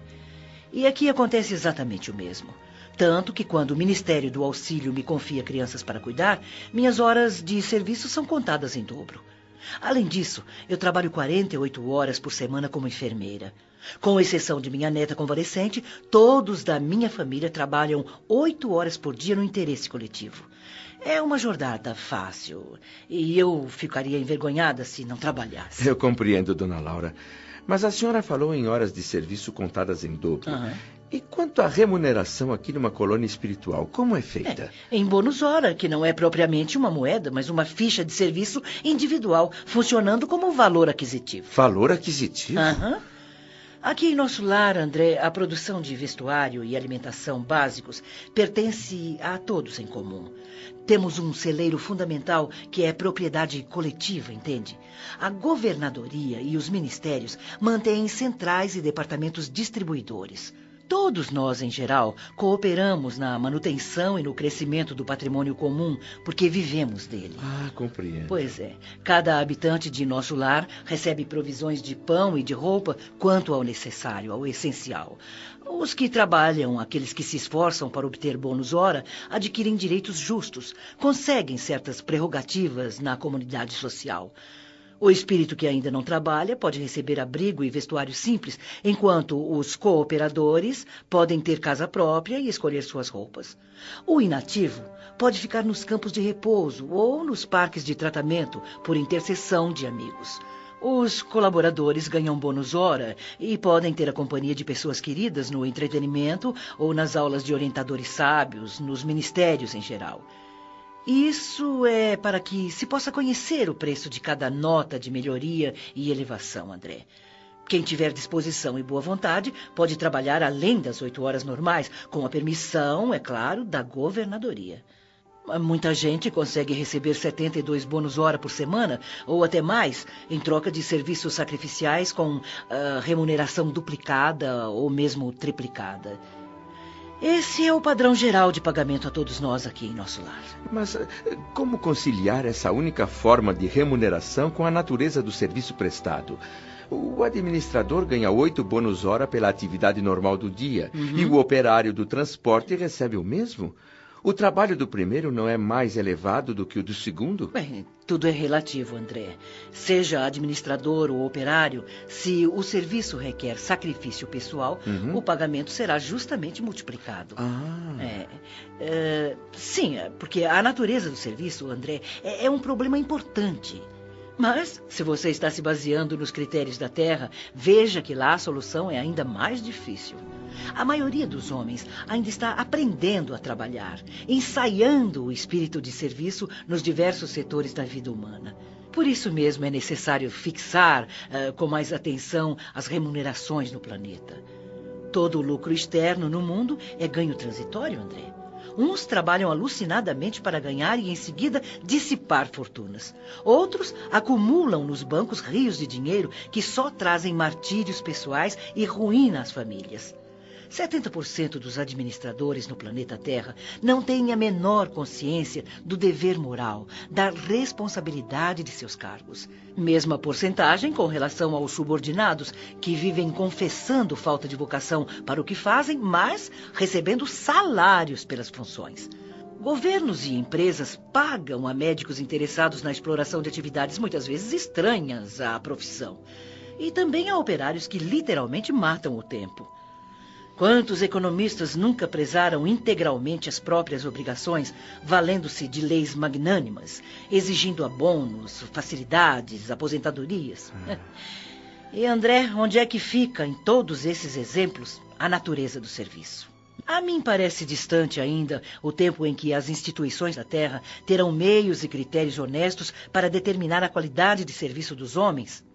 Porque no plano espiritual superior não se especifica a natureza de serviço sem levar em conta os valores morais demonstrados. Então o bônus hora é único, paga 1 hora de trabalho em qualquer tipo de atividade, dona Laura? Bem, no Ministério da Regeneração temos o bônus hora regeneração. No Ministério do Esclarecimento, o bônus hora esclarecimento. E assim por diante. Pode-se concluir que o verdadeiro ganho de cada um é de conteúdo espiritual. Ou seja, o bônus hora se converte num valor substancial, de acordo com a natureza do serviço. Eu entendi bem? É isso mesmo, André. Olha, você pode conhecer a essência do serviço de uma pessoa pelo pagamento espiritual que ela recebe. Os bens fundamentais que se pode adquirir são experiência, educação, enriquecimento de bênçãos divinas e um crescimento de possibilidades. Coisas como assiduidade e dedicação têm um valor extraordinário aqui em nosso lar. Alguns habitantes da colônia estão aqui de passagem. Vão reencarnar brevemente, não é isso? Alguns, André? A maioria, meu amigo. Nosso lar é uma cidade de transição. Você esqueceu? Todos estão se preparando justamente para o necessário regresso à Terra, numa nova roupagem física, novas oportunidades. E cada um pode reencarnar num estágio diferente de preparação? Mas é claro, sem dúvida. Naturalmente, um homem que tenha empregado 5.000 horas em serviços regeneradores fez um grande esforço em benefício próprio. Por outro lado, aquele que consumiu 6.000 horas de trabalho no Ministério do Esclarecimento, com certeza estará mais sábio. Podemos até gastar os bônus hora conquistados, porque o valor maior está mesmo no registro individual, que traz a contagem de tempo de serviço útil, André. Isso, inclusive, dá direito a preciosos títulos. A senhora disse que podemos gastar nossos bônus hora, mas gastar como? A favor dos amigos, por exemplo? Mas é claro que sim. Nada impede que a gente gaste as bênçãos do nosso esforço com outra pessoa. É um direito inalienável do trabalhador fiel. A amizade e a fraternidade favorecem milhares de criaturas em nosso lar. E, quanto maior o nosso tempo de serviço útil, mais podemos ajudar aos outros.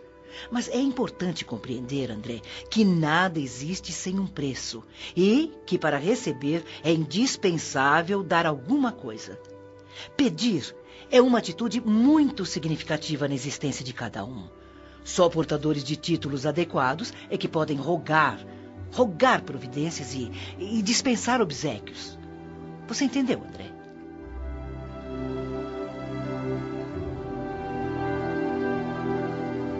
Problemas tão difíceis com soluções tão fáceis. A cada minuto de conversa com Dona Laura, eu me vi envolvido num novo mundo de concepções aparentemente revolucionárias, mas na verdade simples e óbvias. Realmente, só não vê quem não tem olhos de ver.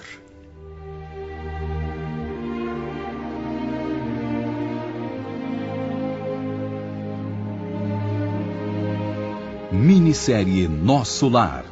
Uma iniciativa do radialista e jornalista Paiva Neto. Os direitos autorais da obra literária de André Luiz, psicografada por Francisco Cândido Xavier, pertencem à Federação Espírita Brasileira, que gentilmente autorizou a sua radiofonização. Realização: Rede Boa Vontade de Comunicação. Fundação José de Paiva Neto.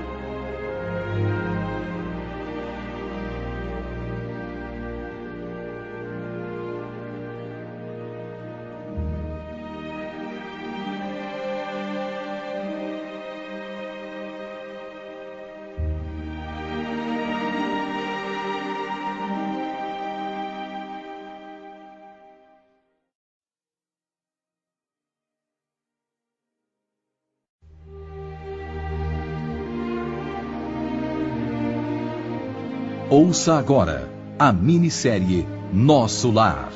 Uma iniciativa do radialista e jornalista Paiva Neto. Os direitos autorais da obra literária de André Luiz, psicografada por Francisco Cândido Xavier, pertencem à Federação Espírita Brasileira, que gentilmente autorizou a sua radiofonização. Realização: Rede Boa Vontade de Comunicação. Fundação José de Paiva Neto.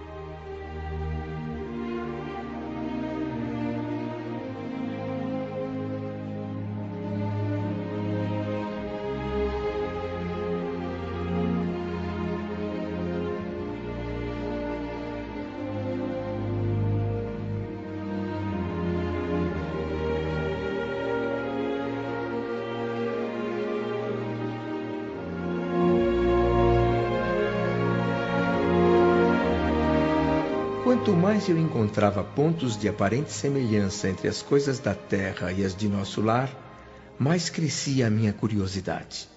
Até mesmo abusando um pouco da boa vontade de Dona Laura, entrei num assunto mais delicado, que no planeta leva as pessoas a atitudes muitas vezes extremas, começando por simples desentendimentos e chegando ao crime. Resolvi perguntar como se trata aqui, nesta colônia espiritual, o problema da herança.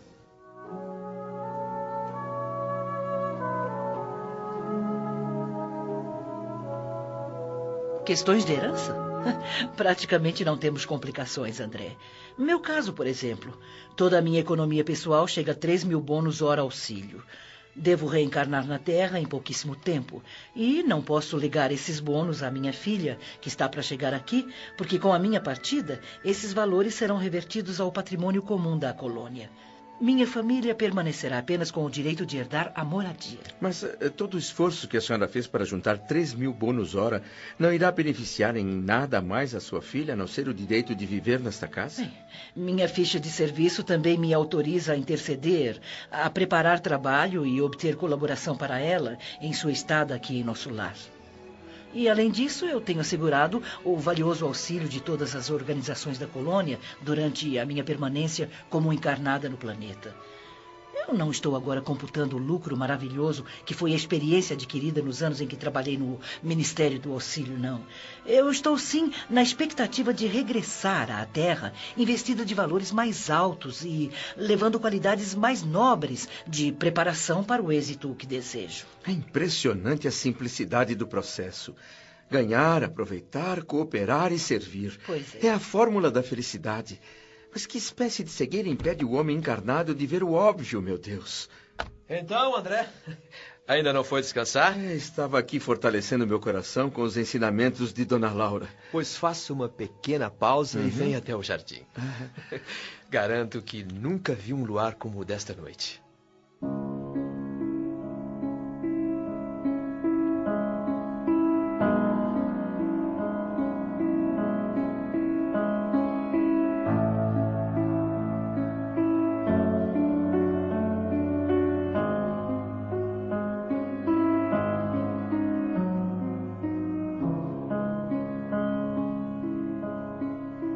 É impossível descrever o espetáculo maravilhoso da noite em nosso lar. Eu estava habituado ao hospital, situado entre árvores muito grandes que impediam a visão completa da paisagem externa. Desconhecia o quadro fantástico apresentado pela noite clara naqueles vastos quarteirões do Ministério do Auxílio. Flores em profusão, glicínias de prodigiosa beleza, lírios muito brancos matizados de azul no fundo do cálice, pareciam taças de caricioso aroma. Respirei profundamente, sentindo energias novas invadindo meu ser. Ao longe, as torres da governadoria mostravam belos efeitos de luz. Eu estava deslumbrado, não conseguia manifestar meus sentimentos. Num esforço enorme, o máximo que consegui foi dizer comovido: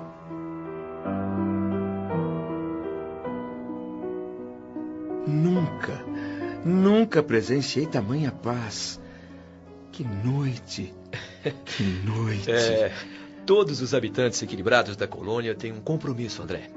Ninguém aqui emite pensamentos contrários ao bem. Por isso, o esforço da maioria se transforma numa prece permanente. Por isso, existem essas vibrações de paz que estamos presenciando.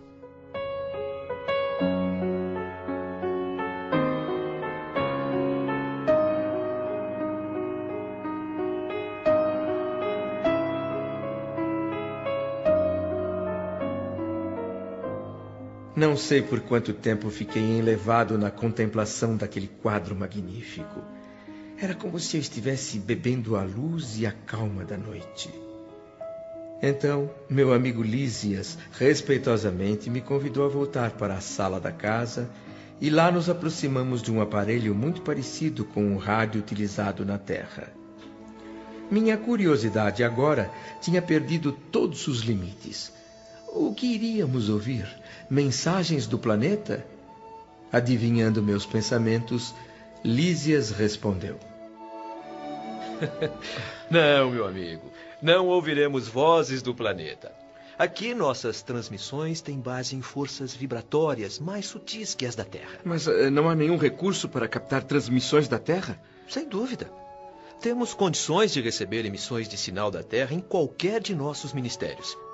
Mas os problemas atuais da colônia têm prioridade. Sim? São essenciais para nós a programação do serviço necessário, as notas da espiritualidade superior e os ensinamentos elevados. Captamos notícias do planeta quando há alguma boa razão para isso. Entendo e acho justo esse critério, meu amigo. Mas, por outro lado, ainda não me livrei do apego àqueles que deixei na Terra. Não é compreensível minha ansiedade em saber alguma coisa de lá? Eu já esperava essa pergunta. Bom, o que acontece, André, é que quando encarnados temos tendência a viciar, a atrofiar os nossos sentimentos. Sim? Isso chega a ser um mal comum a quase todos nós. Na Terra, somos prisioneiros do exclusivismo. Vivemos numa condição de isolamento pelo sangue, pelo parentesco, e esquecemos o resto das obrigações, os princípios de fraternidade para com os que não pertencem à nossa família. Ditamos regras a todo mundo, mas na hora do testemunho, somos solidários apenas com os nossos. Aqui, porém, meu amigo, a medalha da vida apresenta outra face. É preciso curar nossas velhas enfermidades e sanar injustiças. Mas nem sempre foi assim. Ah, não? No início da colônia de nosso lar, praticamente todas as moradias daqui tinham ligação com as do planeta. Ninguém suportava a falta de notícias dos parentes. Em todos os ministérios havia uma guerra nervosa. Boatos assustadores perturbavam todas as atividades. Até que, há exatamente 2 séculos, um generoso ministro da União Divina forçou o governador da época, talvez demasiadamente tolerante, a melhorar a situação. Sua bondade sem orientação provocava indisciplina e quedas. Muitas vezes as notícias da Terra levavam famílias daqui ao desespero. Não diga. Os grandes desastres coletivos no mundo podiam transformar-se em verdadeiras calamidades públicas em nosso lar quando sua divulgação interessasse a certas entidades daqui. Esta colônia, segundo dizem os nossos arquivos, era muito mais um departamento do umbral do que uma cidade de reforma espiritual e instrução. Naquela altura, o governador, respaldado pelo Ministério da União Divina, proibiu o intercâmbio generalizado. Houve luta, mas acabou vencendo o ministro propositor da medida, que pregava o ensinamento de Jesus. Deixe os mortos enterrarem seus mortos. Foi vitória certa. Mas será que ter pelo menos alguma notícia dos nossos entes queridos da Terra não daria mais tranquilidade à nossa alma? Bom, a resposta virá de você mesmo, André.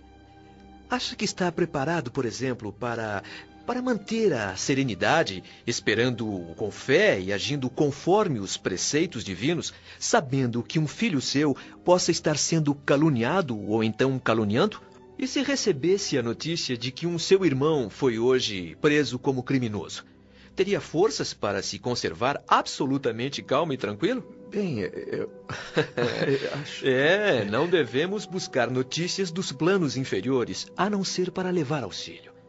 E também fica difícil auxiliar se temos o sentimento e o raciocínio desequilibrados. Antes de procurar informações sobre os que ficaram no planeta, é preciso haver uma preparação, André. Se eles oferecessem campo adequado ao amor espiritual, sim. Mas a esmagadora maioria de encarnados não atingiu ainda nem mesmo o autodomínio. Vive às tontas nos altos e baixos da matéria densa. Embora com dificuldades sentimentais, André, devemos evitar a queda nos círculos vibratórios inferiores. No seu caso, por exemplo, Lísias, você tem uma pessoa importante encarnada que é o seu pai. Não gostaria de se comunicar com ele? Mas claro, sem dúvida. Quando merecemos essa alegria, podemos visitá-lo em sua nova forma. Mas como somos criaturas falíveis, temos de recorrer ao Ministério da Comunicação, que determina a oportunidade ou o merecimento. É sempre bom lembrar que descer de uma esfera superior para uma inferior é mais fácil do que o contrário. Mas existem leis aqui que nos mandam compreender adequadamente os que se encontram nas zonas mais baixas. Saber ouvir é tão importante quanto saber falar. Nosso lar vivia em perturbações porque, não sabendo ouvir, não podia auxiliar com sucesso. E a colônia se transformava frequentemente em campo de confusões. Eu espero que me perdoe a teimosia, meu amigo. Ora. É um hábito enraizado nos meus tempos de profissional defensor de teses, sempre pronto a argumentar em favor das próprias ideias. Mas então, se ligar esse aparelho, o que poderemos ouvir? Aqui fala a emissora do posto 2 da colônia Moradia. Continuamos a irradiar nosso apelo em benefício da paz na Terra. Convocamos todos os colaboradores de boa vontade para somar energias. A preservação do equilíbrio moral do planeta está sendo gravemente ameaçada. Pedimos a todos algumas horas de trabalho nas regiões do umbral que ligam suas forças obscuras à mente humana. Falanges da ignorância, depois de espalharem a guerra pela Ásia, voltam-se agora para as nações da Europa. Nosso núcleo está agora se juntando a outros grupos de higiene espiritual nos círculos mais próximos da crosta terrestre e pedindo toda a ajuda possível. Há uma grande concentração de poderes do mal em atividade. A paz precisa de trabalhadores na sua defesa. Juntem forças conosco. Há serviço para todos. Temos de proteger desde os campos vizinhos ao planeta até as nossas portas. Que o Senhor nos abençoe. Santo Deus! O que está acontecendo na Terra, Lísias? É uma transmissão de moradia. Velha colônia espiritual de serviços muito ligada às regiões inferiores. Mas então... Estamos em agosto de 1939, André. E a Terra, infelizmente, caminha para um conflito mundial envolvendo várias nações. O que me diz? Mas como? Por quê? Não foi suficiente o sangue da última grande guerra?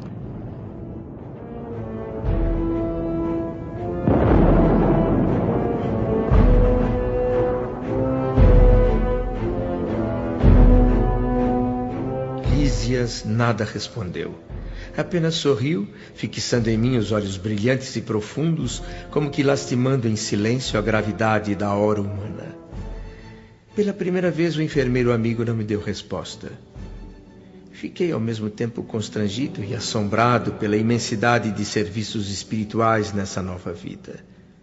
Então havia cidades de espíritos generosos suplicando auxílio e cooperação? A fisionomia do locutor na tela do aparelho era de ansiedade, aflição, como alguém enviando um SOS. E, além de tudo, a linguagem dele me deixava ainda mais curioso. Falava português. Eu achava que todas as colônias espirituais se intercomunicassem pelo pensamento. Perguntei a Lísias sobre essa questão. Estamos ainda longe da comunicação pela mente pura. Aqui, como na Terra, pessoas que se afinam perfeitamente podem permutar pensamentos sem barreiras idiomáticas. Mas, de modo geral, precisamos ainda nos expressar formalmente. A humanidade encarnada hoje de milhões de seres, mais a humanidade invisível do planeta, somam bilhões de criaturas. Não seria possível atingir as esferas aperfeiçoadas logo após a morte do corpo físico. Por isso, os patrimônios de língua e nacionalidade continuam vigorando aqui, condicionados a fronteiras psíquicas. Essa é a regra geral, embora em alguns setores de nossa atividade existam espíritos já libertos dessas limitações. Mas nada altera o princípio da sequência nas leis evolutivas. Continuamos a falar do posto 2 de moradia. Nevoeiros pesados escurecem os céus da Europa. A paz na Terra está em grande perigo. Forças tenebrosas do umbral penetram em todas as direções, respondendo às tendências mesquinhas do homem. Muitos benfeitores devotados lutam com sacrifícios, buscando acordos internacionais nos gabinetes políticos. Mas alguns governos, excessivamente centralizados, bloqueiam a colaboração espiritual. Sem mediadores que possam ponderar e aconselhar com isenção, caminham essas nações para uma guerra de proporções trágicas. Seguem os nossos apelos aos irmãos amados, de todos os núcleos superiores. Vamos auxiliar na preservação da tranquilidade humana, defender os séculos de experiência da civilização ocidental. Poderosas fraternidades da luz, que presidem aos destinos da América, estejam ao nosso lado na salvação dos milenários patrimônios terrestres. É preciso marchar em socorro dos indefesos, amparar as mães sufocadas de angústia.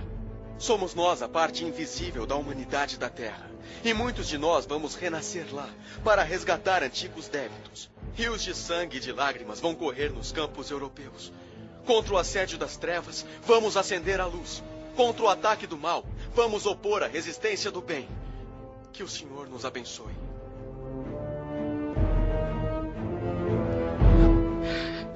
Grandes abnegados os nossos irmãos da colônia moradia, André. Tudo inútil, porém. A humanidade terrestre irá pagar nos próximos dias enormes tributos de sofrimento. Mas não existirá nenhuma solução, nenhum recurso para evitar essa tragédia, Lísias? Infelizmente não, André. A situação geral é muito crítica. Temos reunido aqui diversas assembleias para atender aos apelos desses núcleos que funcionam nas vizinhanças do umbral. Mas o Ministério da União Divina já nos esclareceu que a humanidade encarnada também é uma personalidade coletiva. E pode ser comparada ao homem que comeu excessivamente num banquete. A consequência, certamente, será uma crise orgânica, André. Várias nações da Terra encheram-se de orgulho criminoso, vaidade e egoísmo feroz. Agora é o momento de expelir os venenos engolidos.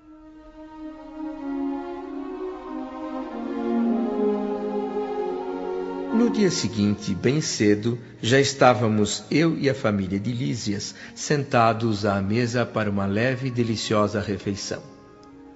O ambiente não poderia ser mais alegre. Meu amigo e suas 2 irmãs saindo para o trabalho no Ministério do Auxílio, enquanto Dona Laura, bem-humorada, já me foi dizendo: Rafael já deve estar chegando. Ele é um amigo nosso de velhos tempos, funcionário da Regeneração. Pedi a ele que viesse para acompanhar você ao ministério, André, e apresentá-lo em meu nome ao ministro Genésio. Não sei como agradecer, como expressar toda a minha alegria, Dona Laura. Ah, aqui não se fala em agradecer nada, hein? A dona da casa proíbe. E aceite meu sincero abraço neste dia especial em que você começa uma nova etapa de observações e estudos aqui em nosso lar, meu querido amigo e irmão André. Lísias, meu filho, não deixe de avisar o ministro Clarencio que eu estarei lá para iniciar o expediente assim que entregar André aos cuidados de Rafael. Claro.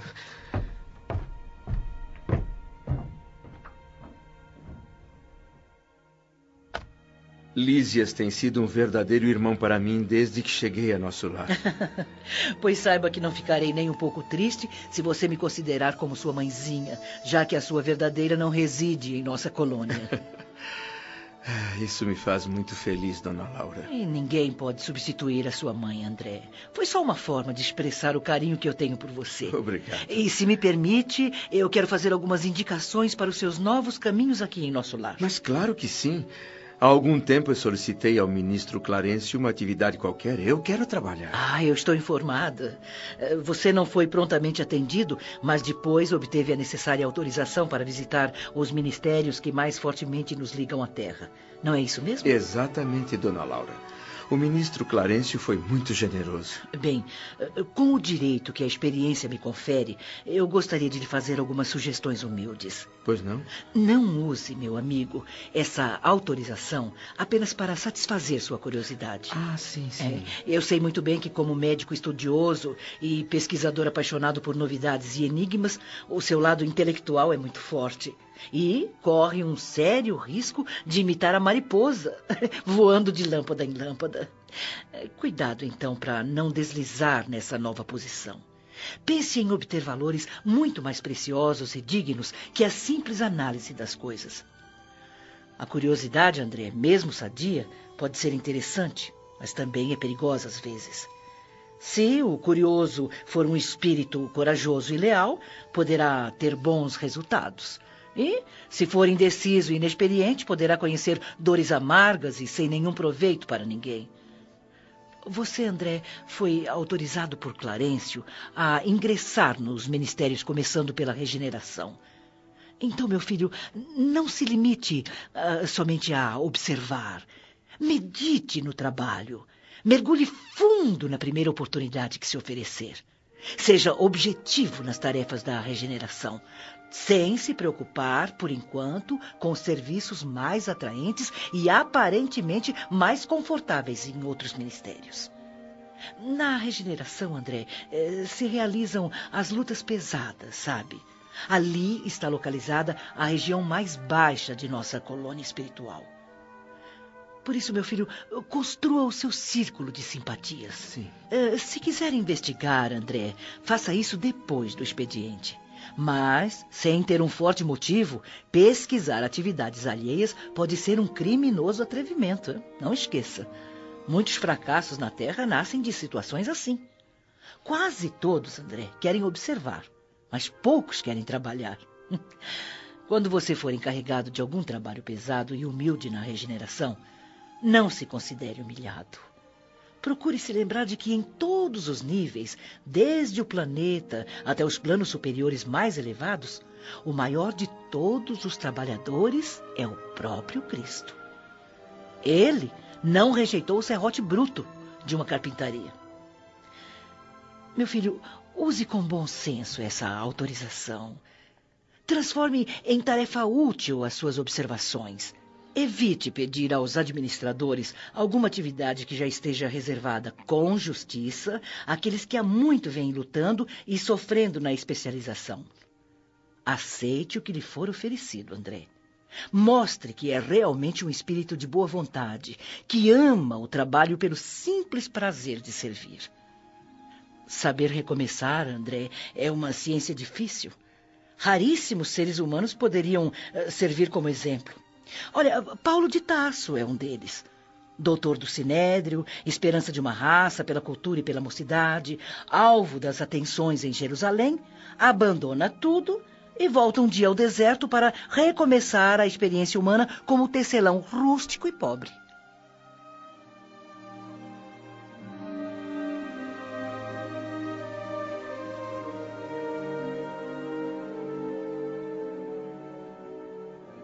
Confesso que chorei. A lição de vida de Dona Laura chegou ao meu coração como um bálsamo há muito tempo esperado. Não me lembro de alguém ter demonstrado durante toda a minha existência tanto interesse fraternal pela minha sorte. Emocionado e profundamente agradecido, beijei as mãos da velha senhora enquanto ela, com toda a sua humildade, invertia totalmente os valores da situação e se dizia agradecida a mim. Obrigada, meu irmão. Não foi por acaso ou coincidência que você veio para minha casa. Eu creio que a nossa amizade é coisa de muitos séculos, sabe? Bem, você já está sabendo que em alguns dias eu estarei voltando para um corpo físico na Terra, mas continuaremos sempre unidos pelo coração. E eu quero ver você animado e feliz antes da minha partida, hein? Faça desta casa, André, a sua habitação. E trabalhe confiando em Deus. Sinto mesmo uma forte impressão de já conhecer a senhora de algum lugar, no tempo que eu não consigo situar, Dona Laura. Mas onde? Quando?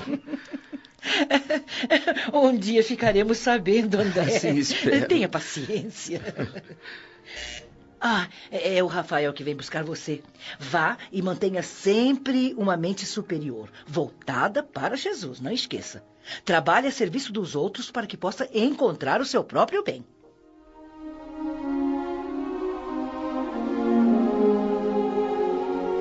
Poucos minutos depois, ainda com as palavras carinhosas e sábias da mãe de Lísias no pensamento, eu seguia Rafael em silêncio, admirando a nova região. O caminho que me conduzia a um ambiente ainda desconhecido para mim. Como seria? O que seria na prática, no dia a dia, o ministério da regeneração? Que espécie de tarefa estaria reservada a mim? Não fiz perguntas ao meu acompanhante. Em vez disso, ocupei a mente pedindo a Jesus que não me desamparasse, permitindo que eu tivesse forças para levar adiante qualquer serviço que me fosse dado. E nesse ponto, estranhei a mim mesmo. Tendo sido sempre avesso a fazer preces, ali estava eu orando fervorosamente. O aeróbus parou diante de um imponente edifício. Descemos os dois, sempre calados. Não mais que um minuto depois, estava eu frente a frente com o respeitável ministro Genésio, um simpático velhinho de semblante enérgico. Começava então minha nova fase de aprendizado na colônia espiritual de nosso lar.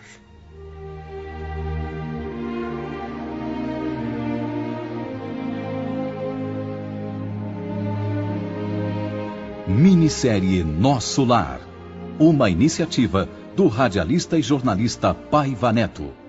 Os direitos autorais da obra literária de André Luiz, psicografada por Francisco Cândido Xavier, pertencem à Federação Espírita Brasileira, que gentilmente autorizou a sua radiofonização. Realização: Rede Boa Vontade de Comunicação. Fundação José de Paiva Neto.